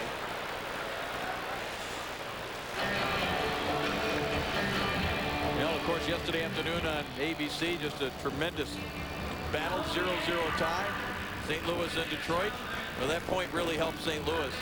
And then they turn around and they win again this afternoon. So they have the 5-point lead, Barry. Obviously, Detroit's got to win their last three, which they very well could do. But St. Louis is going to get another couple of points. St. Louis has showed no reason to think that they're going to lose and falter. They've got no weakness. And the thing is how long Dimitri's out of the lineup. That's very important for St. Louis, because he has a concussion problem right now. But Turgeon came back the exact same time Dimitri went down. So you really added a great player and lost a great player at the same time. You saw Detroit has Washington here at home, and then they close out on ABC in Colorado. Here's a chance, hit the goal post. LaPointe hit the base of the post, and a deflection by Dandino just goes over top of the net. Again, what I love about Detroit, when you walk into this building, you don't know if they're winning by 4 or losing by 4. That's a sign of a great team. They just play the same way if they're up or down. Here is Zoltak now, centering pass, but that was anticipated by Duchesne. Sends it ahead for Matthew Dandino. Dandino center ice, hands it off. Far side for Fedorov. Christian Laflamme tries to clear, intercepted by Dandino. He wanted to go cross ice. Well, that's picked up by Oleg Petrov, and Petrov got it out into the neutral zone. Canadiens on the road. They trail 4-1. They're heading to New York to play the Rangers Wednesday night. They hope that their last 3 games mean something after this one here tonight at Joe Louis Arena. Maltby got a stick on it but couldn't clear. Moving up, Yuhan Lin has a centering pass, went right through a crowd, picked up by Reve. His shot deflected by Osgood. Backhanded by Todd Gill up the boards. Held in by Dykhouse for Montreal. Craig Darby, number 63, battling there against Yuri Fisher. Cross-ice pass Reve from the point. Save made by Osgood. He was down near the top of the crease to make that stop. Good shift from Montreal. They needed something positive to happen. Not much has happened the last 10 minutes. Great shift to win some battles. You're getting some good shots. Osgood's just there for Detroit Red Wings when there is a breakdown. Reve moves in from the point again. It's slapped away by Todd Gill. And the Wings come up with it. Pass up the middle was behind Draper. And again, Dave, what they're talking about on the Montreal bench is saying, look, we can't score 3 goals. We got to get 1 at a time. Let's score 1 goal 3 times. That's what they're talking about in the Montreal bench. Tighten up defensively. Just go out and get the first goal of this rest of this game. Brzezinski across center ice. Pokes it away from Larry Murphy now to force the Red Wing defense in deep. Now Lidstrom just avoids Turner Stevenson. Just deflected. Save made by Osgood. He had to react quickly to that redirection from about 5 feet out in front of him. Top of the point by Fleury was stopped by Osgood. Now Stevenson battling against Lidstrom. Brzezinski rolls it back to the corner. It's picked off. Wings starting to come out, and there's a penalty coming here. And it's going to be against the Montreal Canadiens. The Red Wings had the lead coming into the second period, and they added to it on a great play by a great player. Fedorov reacts to his goal that made it 4-1. Little Stratton. We won a Calder Cup together his first year, rookie year. Right there, he's playing with two defensemen, Dandino and Fedorov, both forwards that have played defense for Scotty Bowman in his system. Rings one off the post. There's just no weaknesses on this team, ladies and gentlemen. They got everything. Power play Detroit with Turner Stevenson in the box. He was the one that was called for hooking. Montreal was trying to put some pressure on in the Detroit zone. They had 3 great minutes. Montreal did everything they wanted to do, just couldn't score in Ozzy. Ozzy made about 2 great saves. Then the penalty was called. Now the puck comes free and the Canadiens get to it. Here is Patrick Poulin. And the chance we're moving up short-handed, but that was deflected. Lidstrom long pass center right taken there by Shanahan. Brendan Shanahan waits, late man coming was Fedorov, but that was anticipated by Benoit Brunet, and he dumps it down the ice. A lot of teams use a forward on the power play. Eisenman would be on there tonight if he was playing, but now they got Fedorov. But that doesn't really hurt Detroit because Fedorov has played defense regularly in the NHL for a pretty long period of time. Other teams don't have that luxury. That's where you get a lot of short-handed goals against them. Centering pass and a save by Hackett. That was Roos that was well set up by Dandino. Dandino tried to one-hand it in front. Canadiens get to it and they clear. And now they put Murphy on the second unit. The guy that's one of the top scoring defensemen ever played can't even be on the first unit of the Detroit Red Wings. That shows how deep this team is. Comes to Dandino again. Dandino takes it down to the hash mark, dumps it along the boards. There's Lapointe getting to it. Lapointe protecting the puck against Dykout. Tried to drop it back for Dandino. Loose puck side of the net. Hackett down. Puck came in front of him. And it's picked up. Canadiens clear it as Brzezinski able to tip it out. And Larry Murphy under some pressure there from Shane Corson. Corson took it away. Corson drops it back. Brzezinski now looking for some help. Dumps it back in front of Osgood. Picked up by Breeze. Ball came off the bench. Centering pass never got all the way through.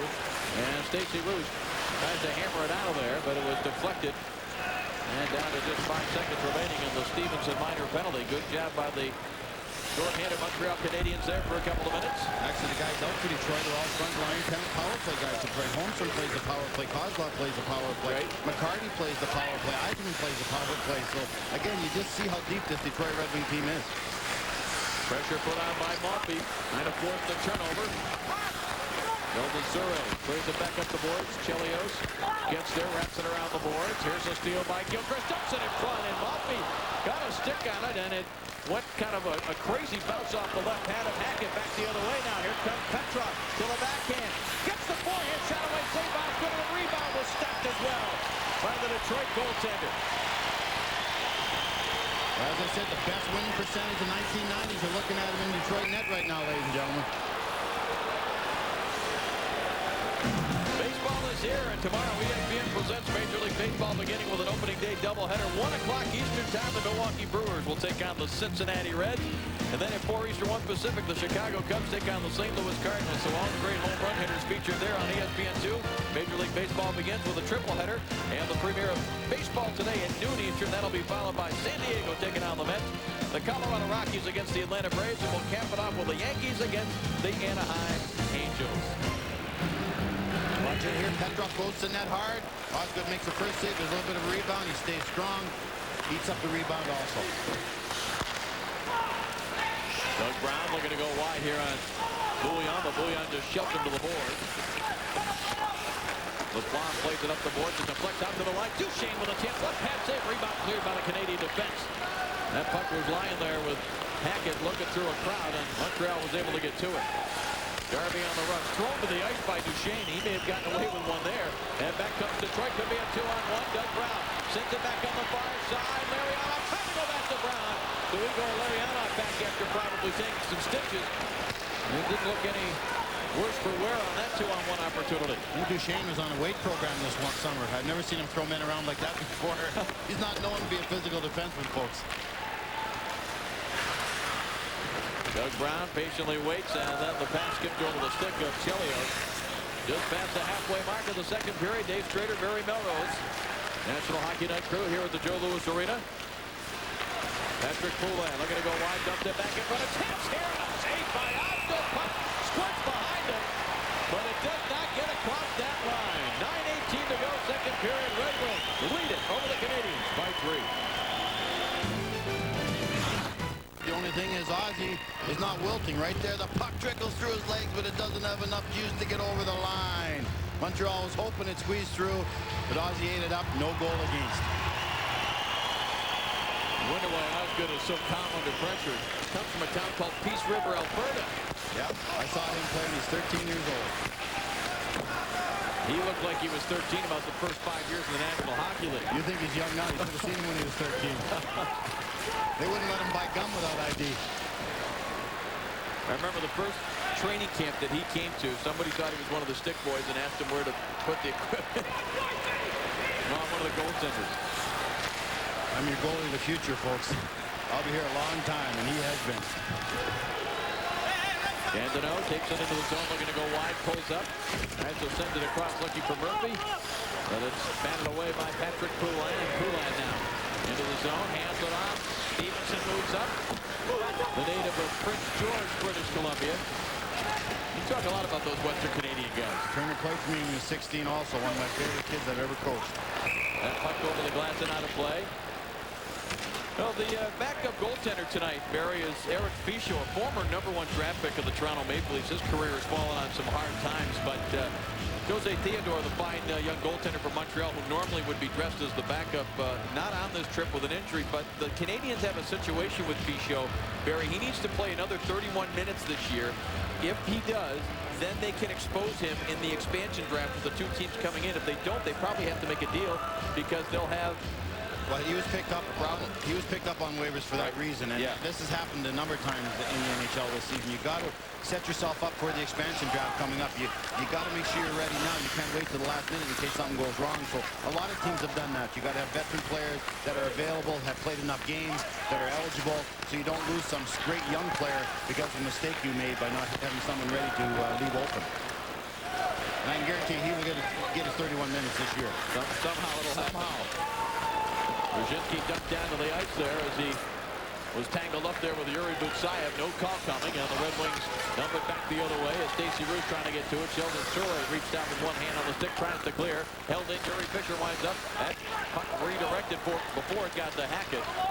And Brzezinski will play it behind his own net. Moves it now to Souray. 7.5 remaining here in the second period. 4-1 Red Wing lead over the Montreal Canadiens.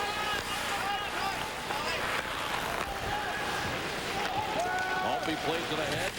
Todd Gill. Draper got a stick on it. Gilchrist went through there and tried to pick up a loose puck. And now it's dumped back into the Montreal Canadiens zone. Christian Laflamme has it there.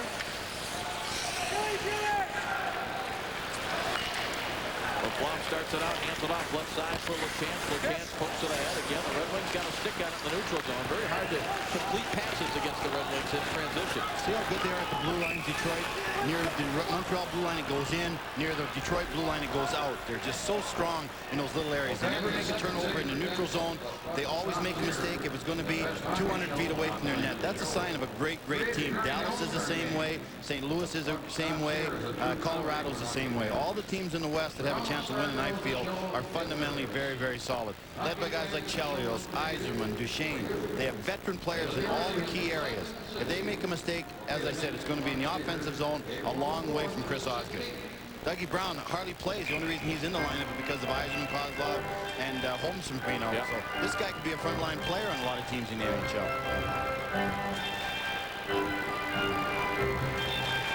Doug Brown's going to take this face-off for Detroit, and they control it. Duchesne lays it out to center ice. Sergei Zoltak for the Canadiens gave it away there to Larionov and tried to pass it back to Brown, and it's worked all the way back out center ice. That's the area I was talking about, the blue lines. Right there, he almost made a mistake in his blue line, but almost costed him. Larionov fakes a shot. Now one hands it to Chelios moving in. David's got a stick on it. Here's the chance. Back at the save. He juggled it a bit as Duchesne didn't get great wood on that. And then the first little bit of disagreement that we've had here between the players. Well, there's Duchesne. He's in the middle of this again. Not known for the physical player, as I said. He's just coming off a 2-game suspension. And right there, him and Petrov are going at it. There's Duche right there, number 28 for Detroit. What a great season he's had. He thinks he's died and gone to heaven come Detroit here with a chance to win the Stanley Cup. I can tell you right now, if Detroit gets another goal on Hackett, don't be surprised if Fichet maybe comes in and gets us 31 minutes. Fischel comes in and gets us 31 minutes, because you know he's tiring Hackett out in a game he can't win. You got to save him for the last 3 games left in the season. Right there, a little bit of Montreal's a feisty team. They know they got to get some points, and they know things aren't going that well for them tonight against Detroit. Lidstrom bangs it off the boards. Doug Brown flips it back into the Canadian zone. It was knocked down. Montreal has control, and it's flipped by Sorey back the other way. And I was talking to a few of the Montreal players before the game, Jim Cummings and Turner Stevenson, and they didn't know yet that Carolina had won the game 1-0 against Philadelphia. I think they were thinking that Philly would have won that game, as probably everyone was. And then when I told them, you could just see their shoulders slumping, their heads go down. You could just see the body just let them down, how they felt about Carolina winning that game today against Philadelphia.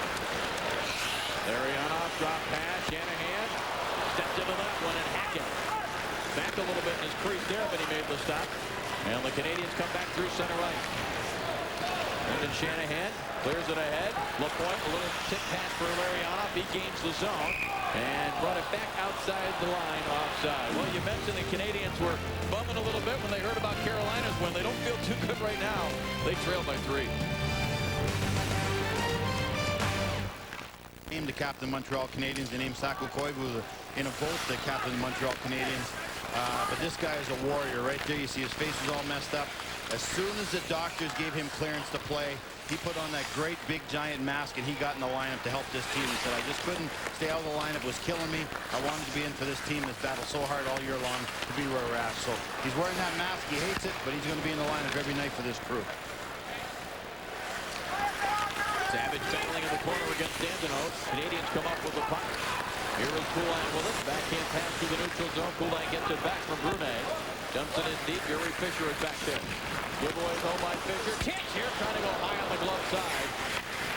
That was Savage against Osgood. Fedorov clears it around and tipped by Dandenos. Center right. The point on a breakaway against Hackett. Saved by Hackett with the right pass. Montreal can catch up 2 goals, but they can have one in this period. Another giveaway. LaPointe with a drive and a save by Hackett. They mustn't have felt Hackett was warmed up enough. Hard to believe the shots are only 23-20 as I look up at the clock. It's just the quality of the chances that Detroit continues to get. 18 from the slot. Yeah, right. Here's Butsayev. Sends it ahead now for Verbeek. Verbeek hands it off. Rude shot. That was deflected by Bouillon. Forson steps into Duchesne. They battle there for a loose puck. Canadiens able to get it out to center ice. On the far side, Brzezinski snaps to worst shot. Tried to go far side top corner and didn't miss by much. That's one of the problems with Montreal. You haven't mentioned Brzezinski's name very much. You haven't mentioned Zoltov's name very much. Or Brunet's name very much. Those are 3 guys that got to score for Montreal. Forson wanted to get it back to the point. Butsayev stayed with him. Red Wings come up with it. Butsayev hands it off for Verbeek. Verbeek waits, sends it in front, looking for Duchesne jumping into the play. Canadiens did a pretty good job, though, to read that. Forson was close enough. And the Canadiens come back here. Stevenson, just over 3 minutes left here in the second period. Detroit with a 4-1 lead. Montreal scratching, clawing. They want to try to make something happen. Even a point would be huge for them. Chelios and Stevenson have going out in the corner. Great battle. Well, a penalty coming here. With 3 minutes remaining here in the second period. Going to be a penalty against Detroit, but you talked about Jeff Hackett at the top of the show, and folks, he's behind 4-1, but well, how would you like to be Jeff Hackett, Dave? You go into every game knowing that the most you're going to get is maybe 2 goals. You got to win 2-1, you got to win 1-0. What's Marty LaPointe here? Hit that up in his backhand, seeing eye backhand. Hackett gets him, makes a great leg save. Now that's not bad enough. The puck is turned over right away by Savage, and he gets another point-blank shot. Marty would like to have that back. He'd like to go a little bit higher. But this guy, night in and night out, he just keeps battling. He's just very aggressive right now. He's at the top of his game, way out outside the crease area. So he's battling. He's going to play 60 minutes tonight if they let him, I'll tell you. Draper in the box. Montreal with a man advantage. Canadiens, of course, had about a minute and 15 seconds of a 5-on-3 that they failed to score on earlier in the game. Bouncing puck, rolling in toward Osgood, went just wide. 0 for 3, as you see, with 3 shots on goal. David, they could go in 4-2. 2 goals is not psychologically a terrible thing to overcome. Well, here is Maltby breaking away to the backhand, and Hackett stayed with it, made the stop. And moves the puck, but the Canadiens don't come up with it. It went right to the Red Wings, shot from the line. Hackett stopped that one. Hackett was like Dennis Rodman there that goes after the rebounds. He usually misses a shot so he can get his own offensive rebound to pad his stats. It was like Hackett hadn't done those shots, so he threw the puck out so he could get another point-blank shot by the Detroit Red Wings. Right here, you see the puck turned over. Right here, nobody picks up the man behind him. Maltby's got great speed, takes it to the net. There's the one chance. Now Hackett throws it away. He doesn't want to draw, but he just gives it right back to Detroit, who gets another point-blank shot. Great save by Hackett. Comes across. He wants to give it to that defenseman, but that defenseman, Breezeball, had dropped his stick. So Detroit ends up with the battle. Gilchrist in front of the net. Hackett gets another point-blank shot. A Dennis Rodman analogy from Barry Melrose. Well, back in Bristol, I pretty well do every sport. All those nights in the National Hockey Night studio when Steve Levy let you jump in on those replays from the other sports, see it's paying off. I jumped in because Steve didn't know what was coming up. I was helping my buddy out. Zubrus now deep in the Detroit zone.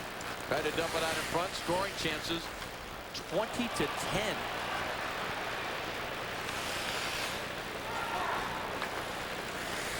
This Montreal team's in disarray right now. They haven't seen a team on top of their game like Detroit for a long time.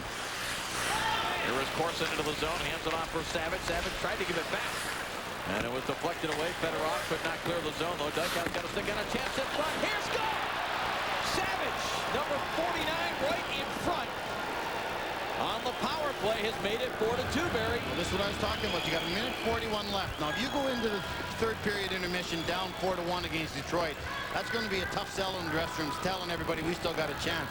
But all of a sudden, you're going into that dressing room down 4-2. That's not insurmountable. You can score 2 goals in 20 minutes. You got 19 minutes to get the first one. You got 1 minute to get the empty netter to tie it up. Great play there out of the corner. The one few time that Detroit got running around, Chelios went behind the net because he thought Lidstrom was going to win the battle. He sort of anticipated a loose puck there. Went to Savage's stick, and the only way to score an Osgood, you got to put it in off the post. So good execution by Montreal. A little bit of a mistake by Chelios leaving the front of the net.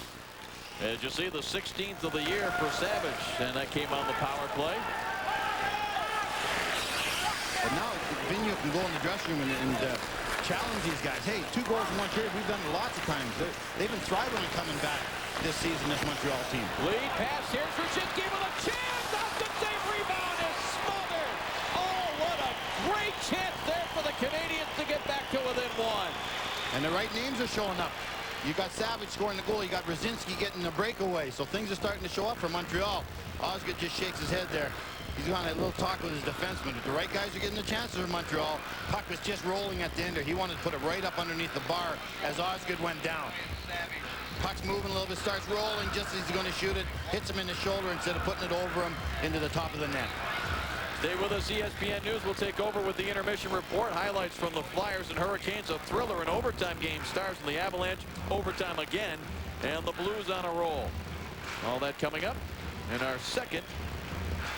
Montreal's on a little bit of a roll the last 20 seconds also. A little bit different team. Off a face-off win. A chance there was stopped off the stick of Brzezinski. Win some battles again.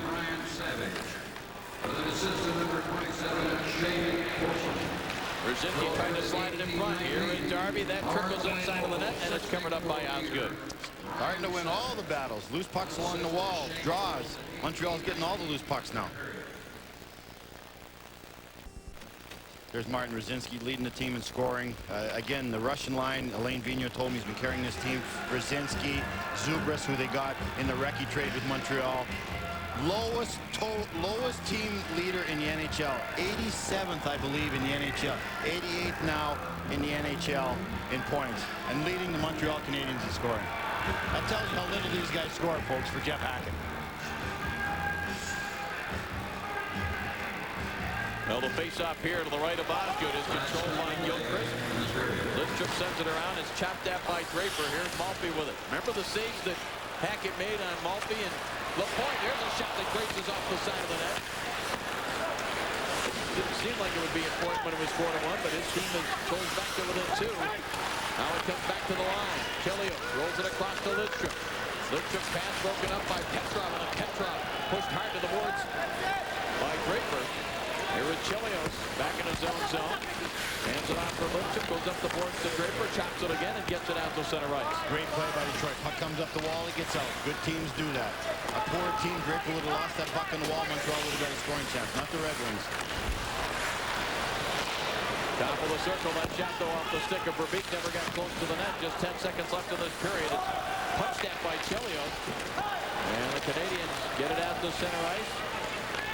Picked up now by Benoit Brunet. It rolls off of his stick. Chelios sends it the other way as the horn sounds to end the second period of play. It was 3-1 Detroit coming into this period. Fedorov scored early to make it 4-1, and then Hackett has given his team a chance to hang in there, and a goal by Savage has made it 4-2. ESPN News is straight ahead. After 2 In the second, they lead by 2. Highlights after this. ESPN2's coverage of National Hockey Night is brought to you by QuoteSmith.com, the only place on earth where you can get instant insurance quotes from over 300 top-rated companies. The big Red Wing jersey here in downtown Detroit. Red Wings with a 4-2 lead over the desperate Montreal Canadiens. Dave Strader back along with Barry Melrose. Hector Macho Camacho stepped in here a couple of minutes ago. He and Thomas Hearns, they're not fighting each other, but they're going to be on the same card next weekend. I thought Camacho took a step back when I introduced him to you. He's a great fighter. I love watching him fight. Well, speaking of fighters, nobody has fought harder for the Montreal Canadiens than their goaltender, Jeff Hackett. I mean, he kept him in after the goal by Fedorov. Well, we said before the game that he had to be great for this team to have a chance of winning, and he certainly has been that way. In the second period, all that he did, Marty LaPointe, clear-cut breakaway from center ice, stops it, compounds the problem here. Savage, you know why he doesn't play defense on the point. Right here, turns it over again. Marty drills another slapper. Just a little while later, Maltby does the exact same thing. Breaks in on the wall. Hackett makes the initial save, gives the puck up one more time for another shot. But all that doesn't matter anymore because his buddies went down. Savage got a loose puck in front of the net, put it off the post. And I still think that is Bob Probert's jersey on that sculpture in downtown Detroit. Look at these numbers. 44-2 right there. They don't blow many leads there. No. Well, what's so impressive is the number of times they've had that lead. Exactly. 46 games. They don't play a lot of come from behind hockey, the Detroit Red Wings. Sorry into the zone as the Canadiens try to come with something quickly. Here is Stevenson, but he had it chopped away. Dandino hands it off for LaPointe. Now Fedorov with some room into the Montreal zone and lost his footing. And again, with Vigneault selling on the bench, we need one goal, guys. We don't need two. We don't have to pinch. We don't have to take a lot of chances. We just need to get one goal here. Here is Corson trying to get around the wing defense. Tried to dump it in front, slapped away by Osgood. Dandino plays it along the boards, intercepted by Shane Corson. Knocked down, though, by Murphy, and he exchanged slashes there, although I think the referee only saw the one. I could hear the one when Steve slashed Murphy, but there's no question that Murphy retaliated. You never get caught on the initiation. You always get caught in the retaliation. You're right. Turner Stevenson gave Murphy a big whack, but he didn't see that. He saw Murphy's retaliation against Turner Stevenson, and Murphy's in the penalty box. Here's their chance right here. Watch here. Nice whack across the hands. That made Murphy a little bit angry. Murphy loses the puck, so what does he do? He retaliates against Stevenson, and the penalty is called against Murphy, and he's in the penalty box. So we talked about the Montreal penalty, the power play being better on the road. This is their chance. It got him within 2. Now let's see if we can get him within 1. Detroit penalty call on the 40-second mark. Number 55, Barry Murphy. Now the face-off at the top of the circle to the right of Osgood as you take a look at what the Canadiens have done. 1 for 4 on the power play. 40 seconds. Savage and Draper on this face-off. And they battle for it. It comes free to Lidstrom. Lidstrom will play it around quickly. That's why face-offs are important. Wings get to it. They clear. That'll knock 10 or 15 seconds off the Detroit penalty before Montreal can even enter the zone. Elio tries to clear it, bounced off the glove of Bouillon. The Red Wings got a little bit of a break there. Well, we talked about Detroit having some guys out of the lineup who would be on the power play. How do you like this? Koivu would be their #1 guy in the power play. Linden would be on the power play. Everyone that's hurt right now is a power play player, so that has really killed Montreal special teams this season. Elios a little redirect of the puck to Draper. Canadians get it back as fresh penalty killers come off the Detroit bench. Here is Lapointe with it. Off the boards, bounced over the stick of Bouillon, and racing back after it now is Brisebois, who started the scoring back in the first half minute of the first period. That deflects all the way down now on Osgood.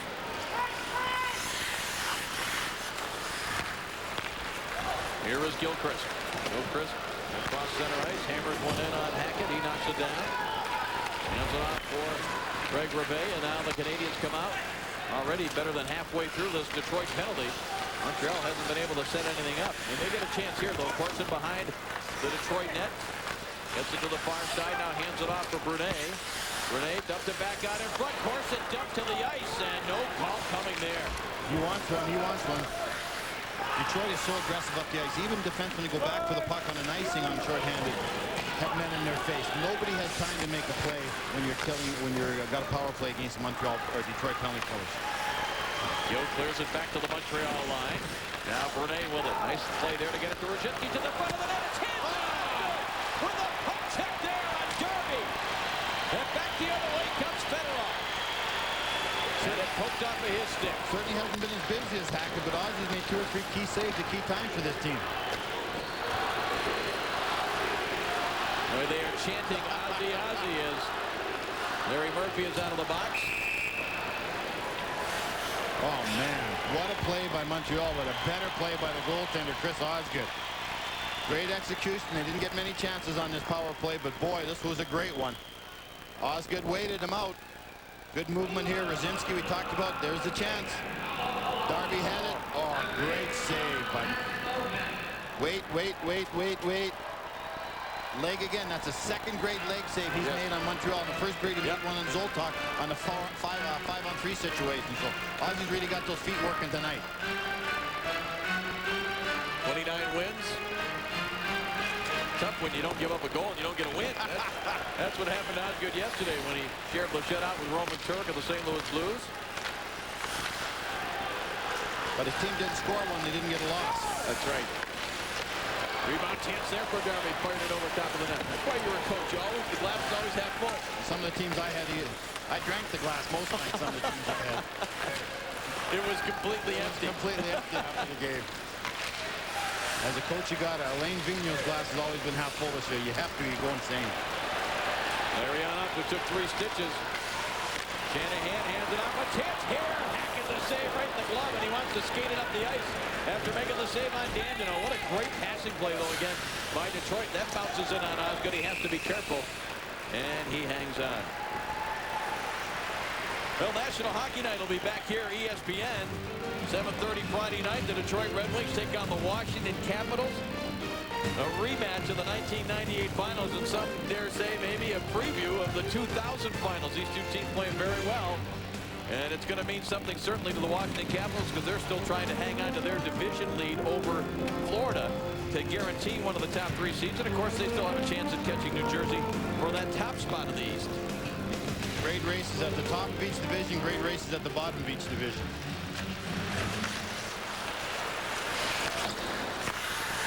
Face-off win by Stacey Roos. Didn't get it out the first time. Second effort he does. Early in the third period, Joe Louis Arena downtown Detroit. 174th consecutive sellout. Regular season and playoffs included. I guess when you sell out that many games in a row, you're the winningest team the last 10 years. You've won a couple Stanley Cups. You can put Hockeytown in big letters out at center ice. Who's going to argue? They are Hockeytown. I've been to every city, every NHL team. This is Hockeytown as far as I'm concerned. There's other good hockey towns, but there's only one Hockeytown. That's Detroit as far as that I've seen around the United States and Canada. Sheldon Surrey able to bounce it back through center ice. Duchesne has trouble handling it back. Catch on the save there by Osgood on Patrick Poulin. On a opportunity that was tougher than it may have appeared. Backhand is a very tough save.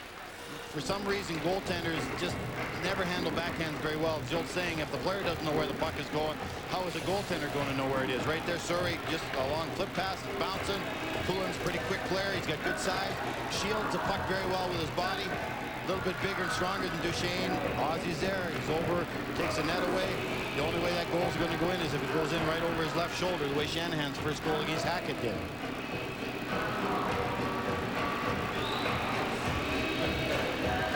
I've liked Osgood tonight. He's looked sharp. He's looked very solid. We talked about Hackett, much busier, but boy, sign of a great goaltender on a great team. You don't get as much work as the guy at the other end, but you got 4 or 5 key saves at key times that you make.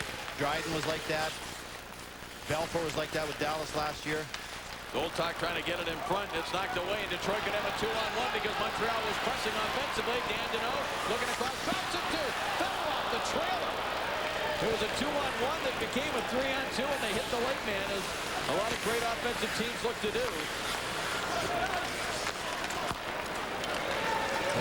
Dandino and Fisher jumps into the play. Montreal's taking chances. There's a 2 goals down. When you take chances against good players, you're going to give up something, and 2-on-1s are usually what you give up.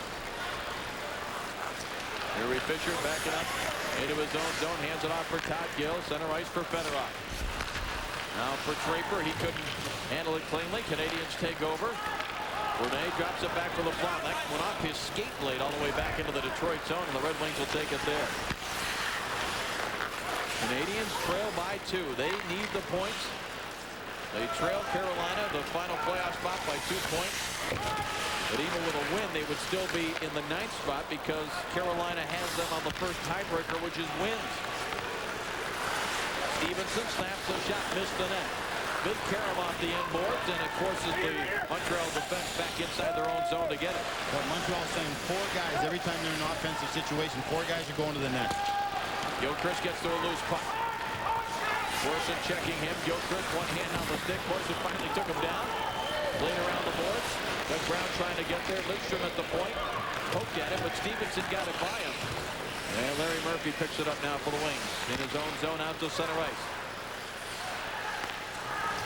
Brisebois with it. Hands it off for Sheldon Souray. Canadiens coming out of their own zone to center ice. It's intercepted by Shanahan. He'll just rip it deep into the Canadian zone. Earlier in the game, Shanahan may have looked to make a play, but 2-goal lead. They're just going to get it deep. Here is a chance. Oh, great save there by Hackett on Shanahan. Set up by Duchesne. Here is Darby. His shot blocked over the glass and out of play. Just when you think Jeff Hackett's done everything he could possibly do, he comes up with something like this. Duchesne head up. Shanahan, great opportunity. Good stop. Play he wanted to Larionov. And the Canadiens on the attack back into the Detroit zone. They trail by only 2. 4-2 Detroit. Savage sends it along the board. Zoltak now there. This is the line that probably has to do something offensively for the Canadiens. Savage, Zoltak, and Petrov. Savage, who has one of the 2 goals, wheels it back in deep. Here's Petrov with a centering pass, slapped away by Osgood, picked up. Misfiring on the shot there was Savage. Zoltak, he misfires as well. Checking to see if he broke his stick. Well, Montreal's got a defenseman leaving the point every time the puck goes behind the Detroit end, so they know they can take chances because that guy in net, he'll bail him out. Fisher from behind his own net, starts it out for Detroit. Too much on the pass, though. It's Dykehouse slapping it back for the Canadiens. Stevenson trying to get there, but Todd Gill for Detroit wraps it along the board. Reve held it in on a shot to the front of the net. What's interesting, too, is when Alain Vigneault will pull the goaltender. It doesn't matter if they lose by 10 goals. Yeah, that's right. They need points, so you might see the goaltender being pulled a little quicker tonight than usual also. Here's Reve. Backhand pass for Stevenson. Turner Stevenson flips it ahead. It's knocked down by Todd Gill. Gill got it to Stacey Roos. Roos checked on the play. Reve with a steal. Sets it up now for Stevenson. Stevenson behind the net, tried to flip it out in front, knocked down by Todd Gill. Gill around the boards, and Stevenson, even with that long reach, unable to hold it in. Turner wasn't trying to score there. He was trying to hit Gill in the pants with that clearing pass in front, going off him into the net. 2-line pass. Well, a reminder that ESPN and ESPN2 offer exclusive coverage of all 4 rounds of the Stanley Cup playoffs, although we will share the Stanley Cup Finals with ABC. Catch the quest for hockey's holy grail and follow your favorite team throughout their playoff run. It all gets underway April April the 12th, ESPN and ABC, your exclusive home for all NHL playoff action. Well, the bottom of the West has turned into a great division because Vancouver wins today against Chicago. San Jose lost their last game against Calgary. So right now you see San Jose's got a game in hand, but a game in hand is only good if you win it. So we got battles everywhere, folks. And San Jose plays Vancouver the last game of the year, I believe. Our boss, Larry Christensen, will love that because that's the late game, and they can't decide which games are going to be covered by which teams until it's all over. A save here by Osgood. Super. Haven't mentioned Dinah Supers very often either. Here's Dandino taking it wide on the Flom. Dandino tried to dump it in front. The Flom will ride him right to the boards. Brunei for the Canadiens, long outlet. Montreal coming out with it. Still better than half of this period to go. And Zubras knocked his own man, Derby, offside on the play. Here's Dinah Zubras again. They got him from Philadelphia in the Recce deal. Got great size, about 6'3". Great skater, big bow-legged skater, a lot like Fedorov. Has not produced offensively as you see the last 12 games, but Montreal's hoping that down the road this guy and Petrov and all the young players that have played so well this year that have got ice time maybe they wouldn't have because of the injuries will really make the future bright for the Montreal Canadiens. This kid's only 21 years old. Remember when he was a young 18-year-old in the finals? Yes, he was. In 97. Matter of fact, came from Tier 2 hockey. Didn't even play Tier 1. That's right. So, actually, he was a surprise pick by Philadelphia in the first round that year, but certainly proved he had first-round capabilities, first-round talent. Draper for Detroit sends it back into the Montreal zone.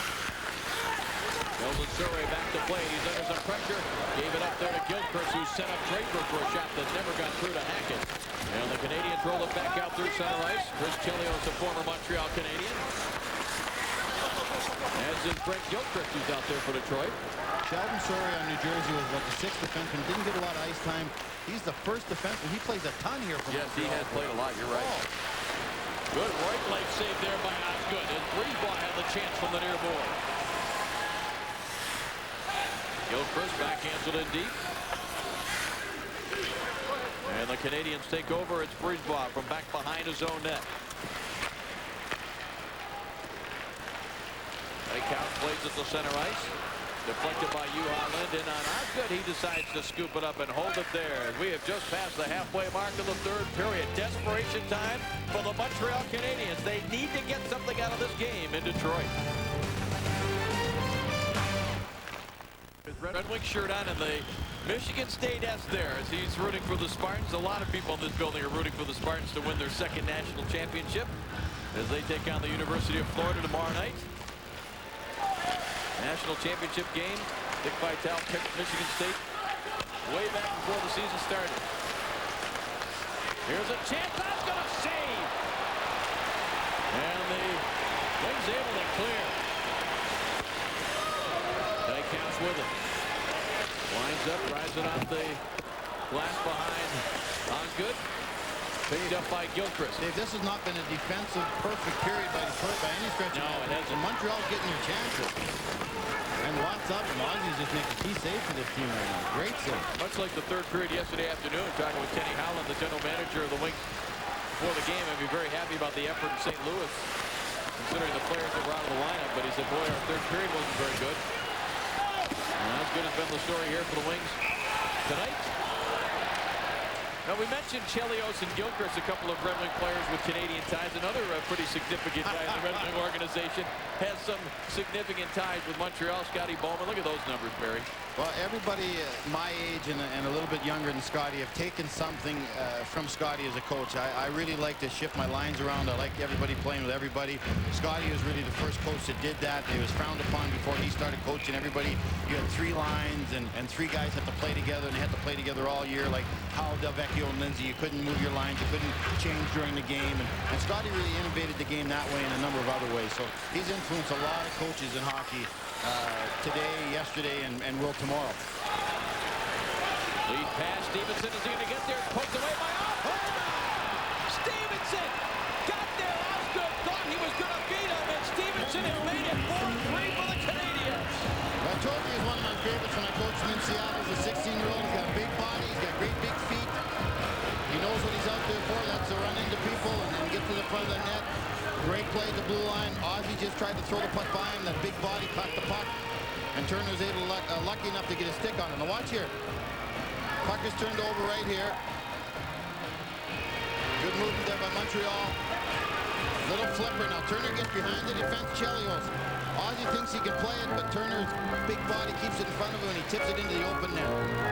Ozzy hesitated just a little bit because he thought Chelios would win the race. And Turner got those big 14s going and won the race and put it in the open net. Well, Stevenson's goal has cut the deficit to 1. Look at where this puck is flipped from there. I think this would have been a two-line pass if Stevenson had been the first guy to touch the puck. Well, exactly. Right there's the blue line, so he can't touch the puck, but you see a Detroit Red Wing player touch it, which is Osgood. If Stevenson touches it, would be a two-line pass, or at least they would have to make a decision on it. It would have been a two-line pass.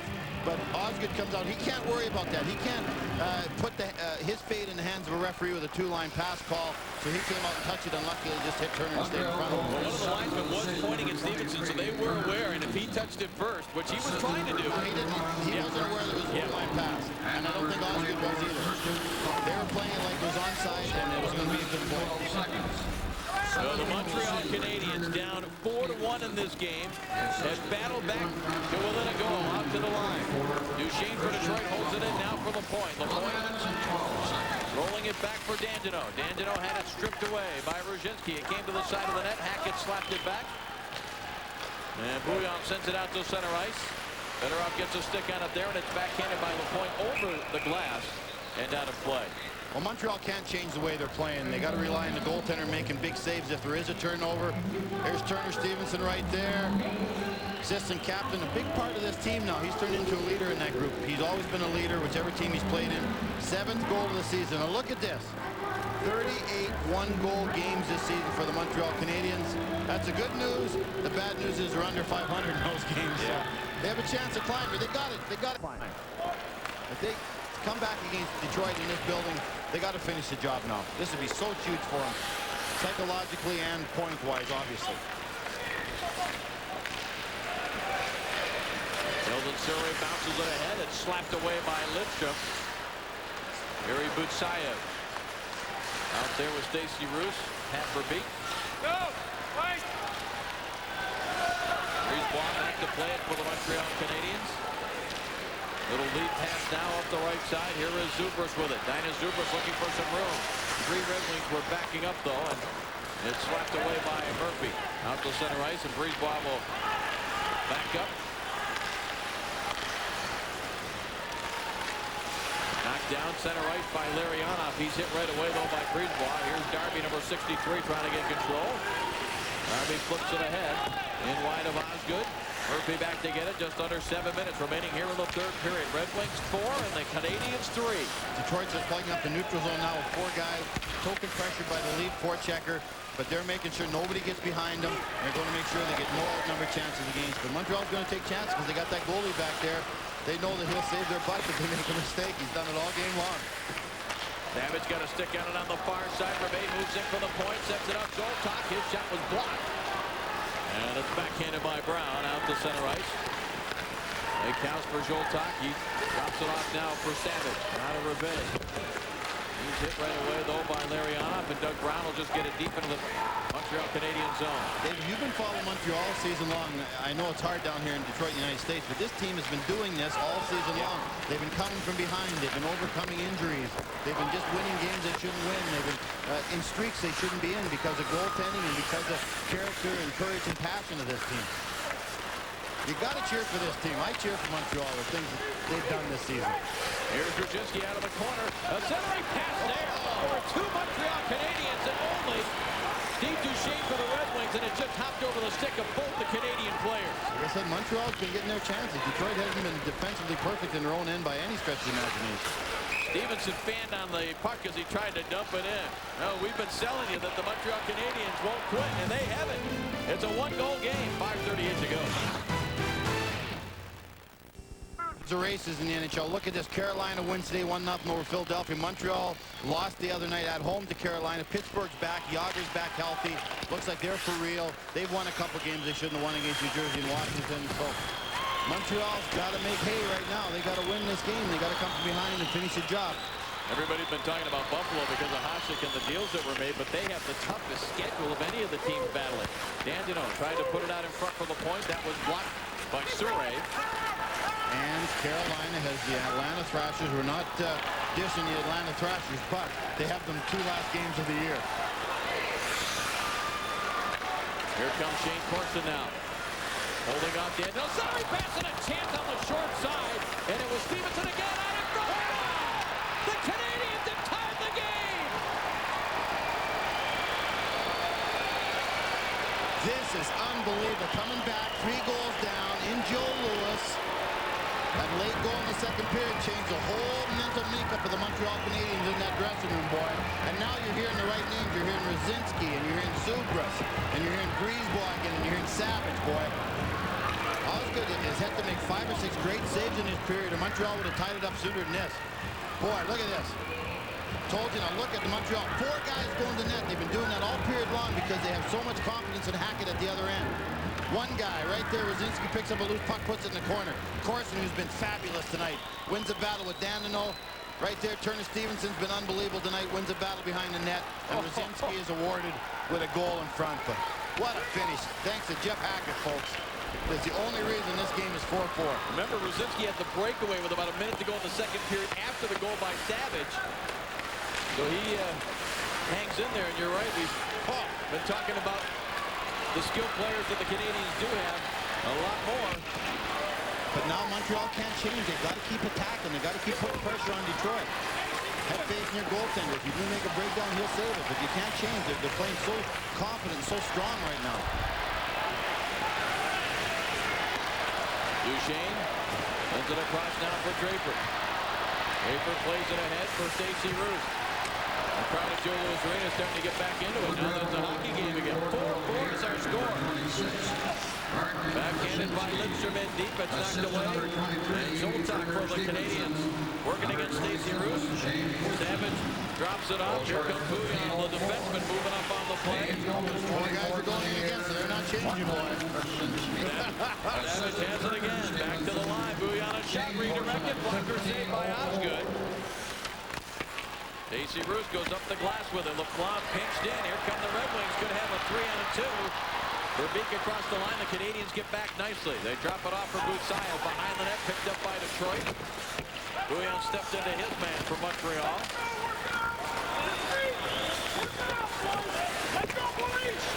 Bouillon pinning Roos up along the boards. Roos trying to keep the puck going. Now Verbeek took Bouillon down. Kicks it to Roos. Roos doing a good job protecting the puck. Red Wings just come off time deep in the Montreal zone. Verbeek knocked his man down again. It comes out to Larry Murphy. His shot's down.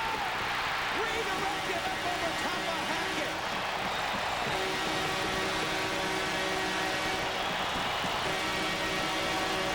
Boutsaille was in front of the net, Barry, and I think he's the one that deflected it. Well, this goal is scored because Patty Verbeek won the battle with Bouillon behind the net.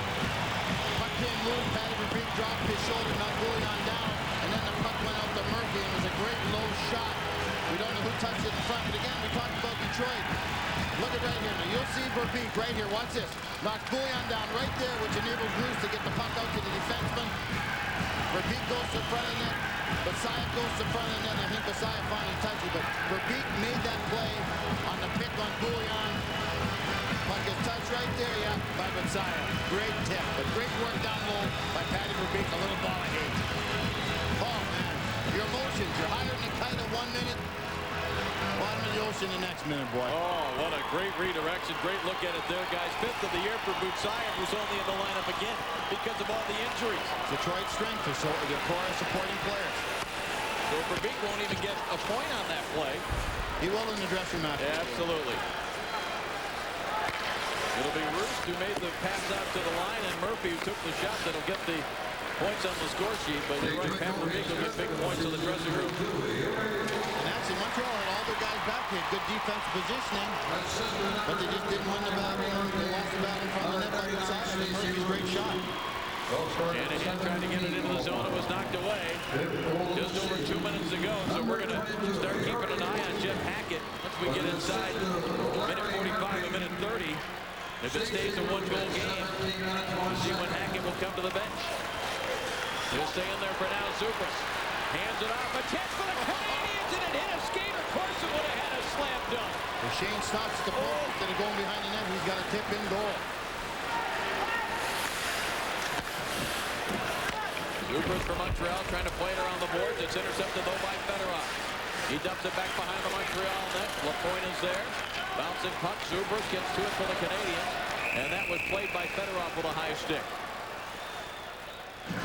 Dave, I'll guarantee you when this game is over, if Detroit wins or if Detroit loses, Scotty Bowman is not going to be happy with this third period. Yep. Too many chances against, too many mental breakdowns, too many outnumbered chances down in front of the net. So he'll be looking to that tape and he'll be saying, good Lord, what did we do tonight? They played so good in the first two periods. Right here, the shot. Corson just went a little too far and the puck bounced off Osgood's pads out into the middle more, but that shouldn't happen. That's too easy a play. It's too good a shot from too good an angle at this time of the game. And Butsayev still happy on the bench as you take a look at the Canadiens. 12-5 advantage. In scoring chances, that is now. Not shots on goal. Oh, and great scoring chances. Those aren't long shots. Those are right in the gut. Good chances in front of the net. Under a minute and a half. Now we'll keep an eye on Hackett. He's looking over toward the Montreal bench. Hackett looking now. He's going to sprint to the bench. Canadiens are going to get that extra skater on. They get the puck deep in the Detroit zone. 6 skaters against 5. Rene hands it off. Here's Rebay. Centering pass and it went right through the crease. Picked up by Surrey. His shot was blocked. Backhanded to the front of the net. Austin down. Loose puck. They score! The Canadiens score! They hit time the game. This is unbelievable.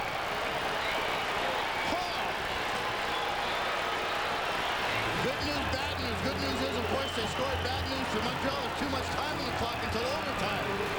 Still a lot of damage can be done the way these two teams are going with a minute two. Oh, man, this is unbelievable. Great execution by Montreal. They showed great composure. They made some nice passes. Great give and go. Puck goes to the front net. 4 Montreal Canadiens in front of the net. Why not? They've been there all night long. Who ends up with it? Garvey. Oh, Garvey from the side. Look, he was a right-handed shot. Puck came to him. Ozzy wanted it there and he couldn't grab it. Oh, man. Look at the Montreal Canadiens. 4 in a row. Murph tried to cross-check Corson out of the play there. Oh, it's a bouncing puck, too. And Ozzy came across, got it with his blocker, but it went over the line. Whoa. 5-5 our score. Less than a minute remaining. Stevenson drives the shot. Amy gave up the rebound. Duchesne tries to clear. And Surrey could not hold it in. Here come the Canadiens. They don't want overtime. They'd like to end it right here if they can. Stevenson along the boards. Fedorov checking him. Now it goes to Brzezinski. Brzezinski hands it off. Surrey drives the shot and went right through the crease. And sails all the way down the boards back into the Montreal zone. Brzezinski plays it back inside the Detroit line. 20 seconds left in regulation. It comes to Fedorov. Fedorov from center ice. Drives it off the lively inboards here at Joe Louis Arena. But Surrey is there. And what have we got? An icing call. Got an icing. Oh, man, that's an interesting play by Fedorov. Face off in your zone. 9 seconds left. Plenty of time for Montreal to get a good scoring chance. Not quite sure what Sergei was thinking about in that situation. And he's a defensive player, so he knows he's thinking those situations in his mind, too. I think he thought he would hit the net and then get a change, but a lot of times this can come back and haunt you. I've seen it happen many times. Face off in your own zone, 9 seconds left. Lots of time for Montreal. Montreal Canadiens, Barry, have 3 games left after tonight. They'll be even in games with Carolina. This point would be absolutely huge. It would move them within 1 of Carolina. The problem they've got with the Hurricanes is that they don't have as many wins, so they're going to have to get by them. But a point would be big. It would mean that their next game, if it's a win, puts them over the top ahead of Carolina. But it's also compounded because they didn't think they were going to get a point going into the third period. So you got a team that's really flat and really down. All of a sudden, if they even walk out with 1 point in this game, they're sky high when they're leaving Detroit instead of really being down on that plane. So mentally, you're completely different. Face-off win comes to Savage. He drives a shot. Saved by Osgood. That got all the way through. Red Wings get to it on the far boards. For Beek. able to lift it out. Now you got Chelios going after one of the Montreal players. And you saw that draw won by Montreal there. You know Eisenman would have took that draw if he was in the line. Right. This is unbelievable. What a finish. We are going to overtime. Both teams have a point. That means a lot to Montreal, but they'd love to get another one. Stay with us. Goal tonight, a combination of 10. Here are the overtime records. Montreal 4-3-9, the Red Wings 3-2-10. And let's take a look, Barry, at the third period goal, starting with your buddy Turner Stevenson. What an unbelievable period right here. Turner lays out, gets a lucky break, puts it in the open net.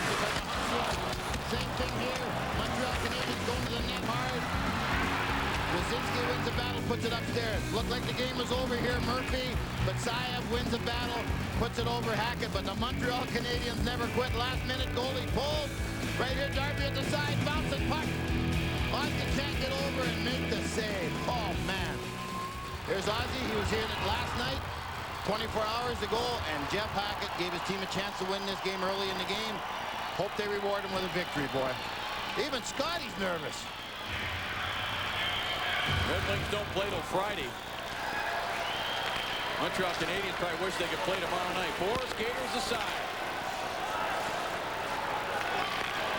It's much more important Montreal gets these 2 points in Detroit.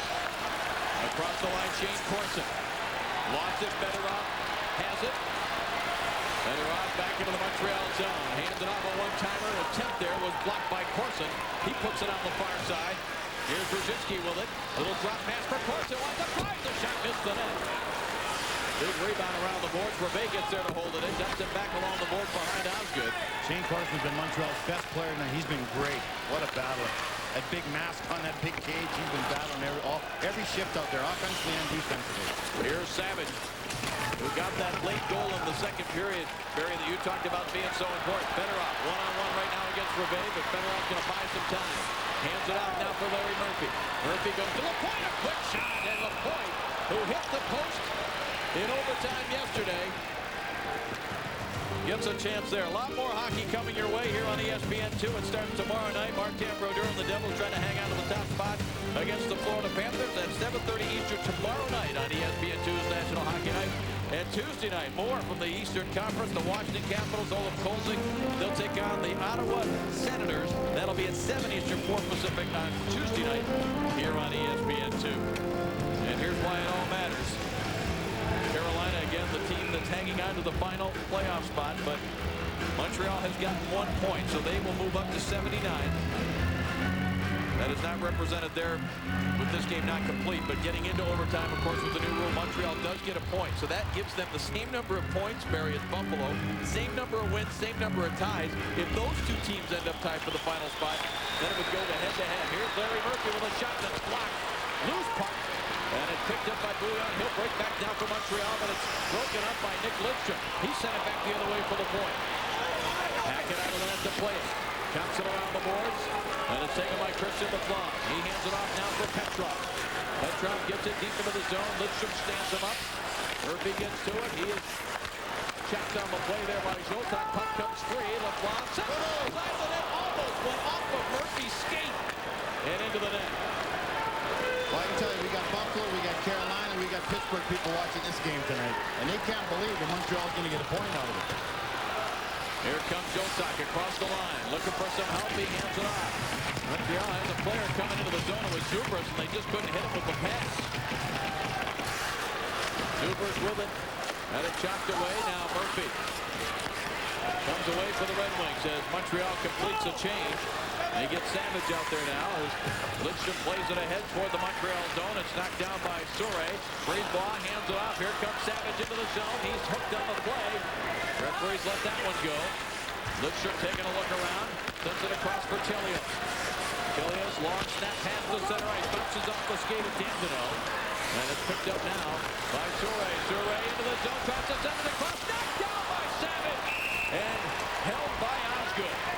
Sheldon Surrey had a strong game for Montreal. As we talked about, his role here in Montreal is completely different than his role with New Jersey. It looked like he's really adapted well.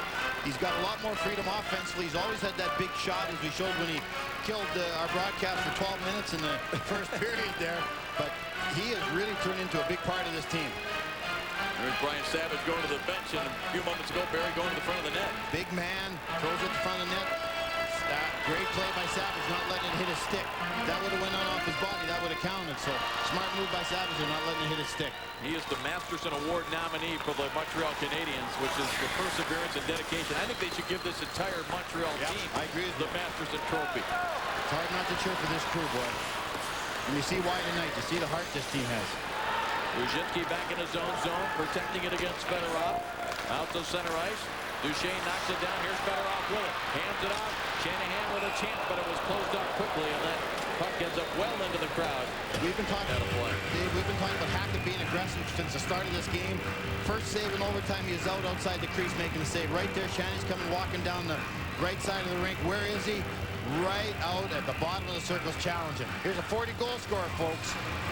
Hackett knows if I stay back and then he's going to eat me up. He'll throw it over my shoulder again. So he's even more aggressive against Shanny now than he was in the first period.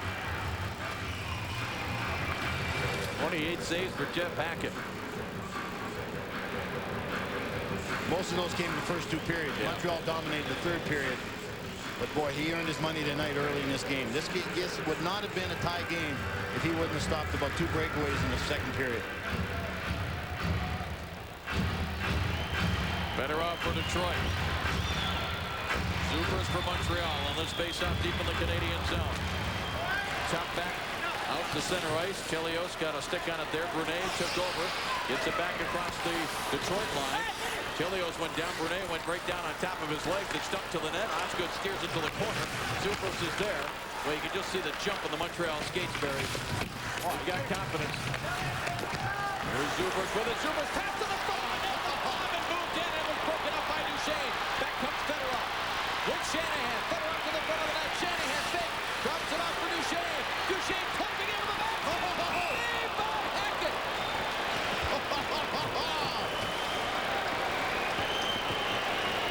Duchesne did exactly what he wanted. Shanahan did exactly what he wanted. Unfortunately, Hackett did exactly what he wanted. Great glove save. Good composure there. Good weight. Now Duchesne's walking in. Wants to go to the middle on his backhand. Oh. Did he pick this with his bare hand? Did he lose his glove and end up just with his bare hand? Certainly did. Certainly did. Now watch this play. Defenseman jumping in. Duchesne knows he's coming. Just gets a stick on it right there. Where Zoltak had a great chance to score. Oh, good movement. Good puck movement. I love the new overtime format. Oh, this guy's been great.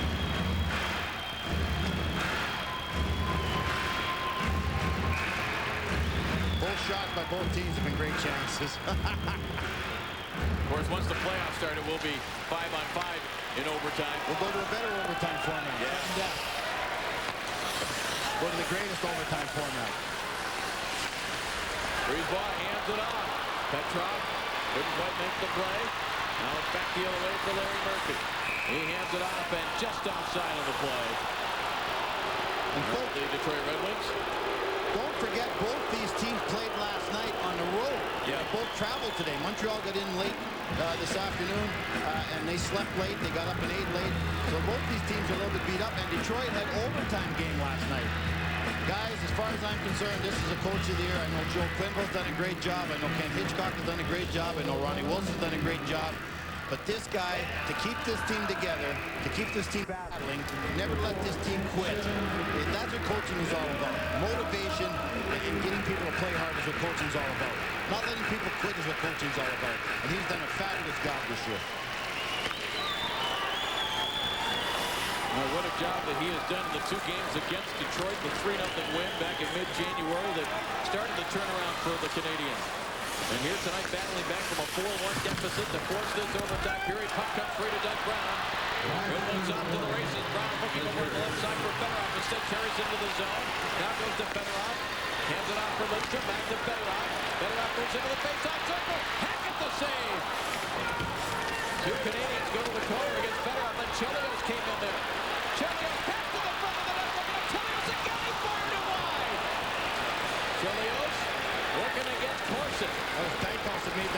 play in front of the net using his stick to stop the pass. And here's Dykhouse again, handing it off, and back come the Canadiens. But there's Don Terry. They got to get some fresh guys out there for this last rush offensively. Osgood steers it away for Nicholas Lidstrom.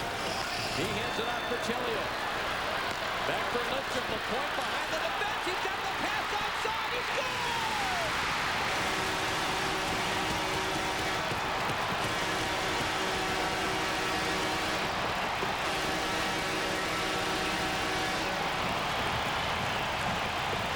What a pass by Nicholas Lidstrom.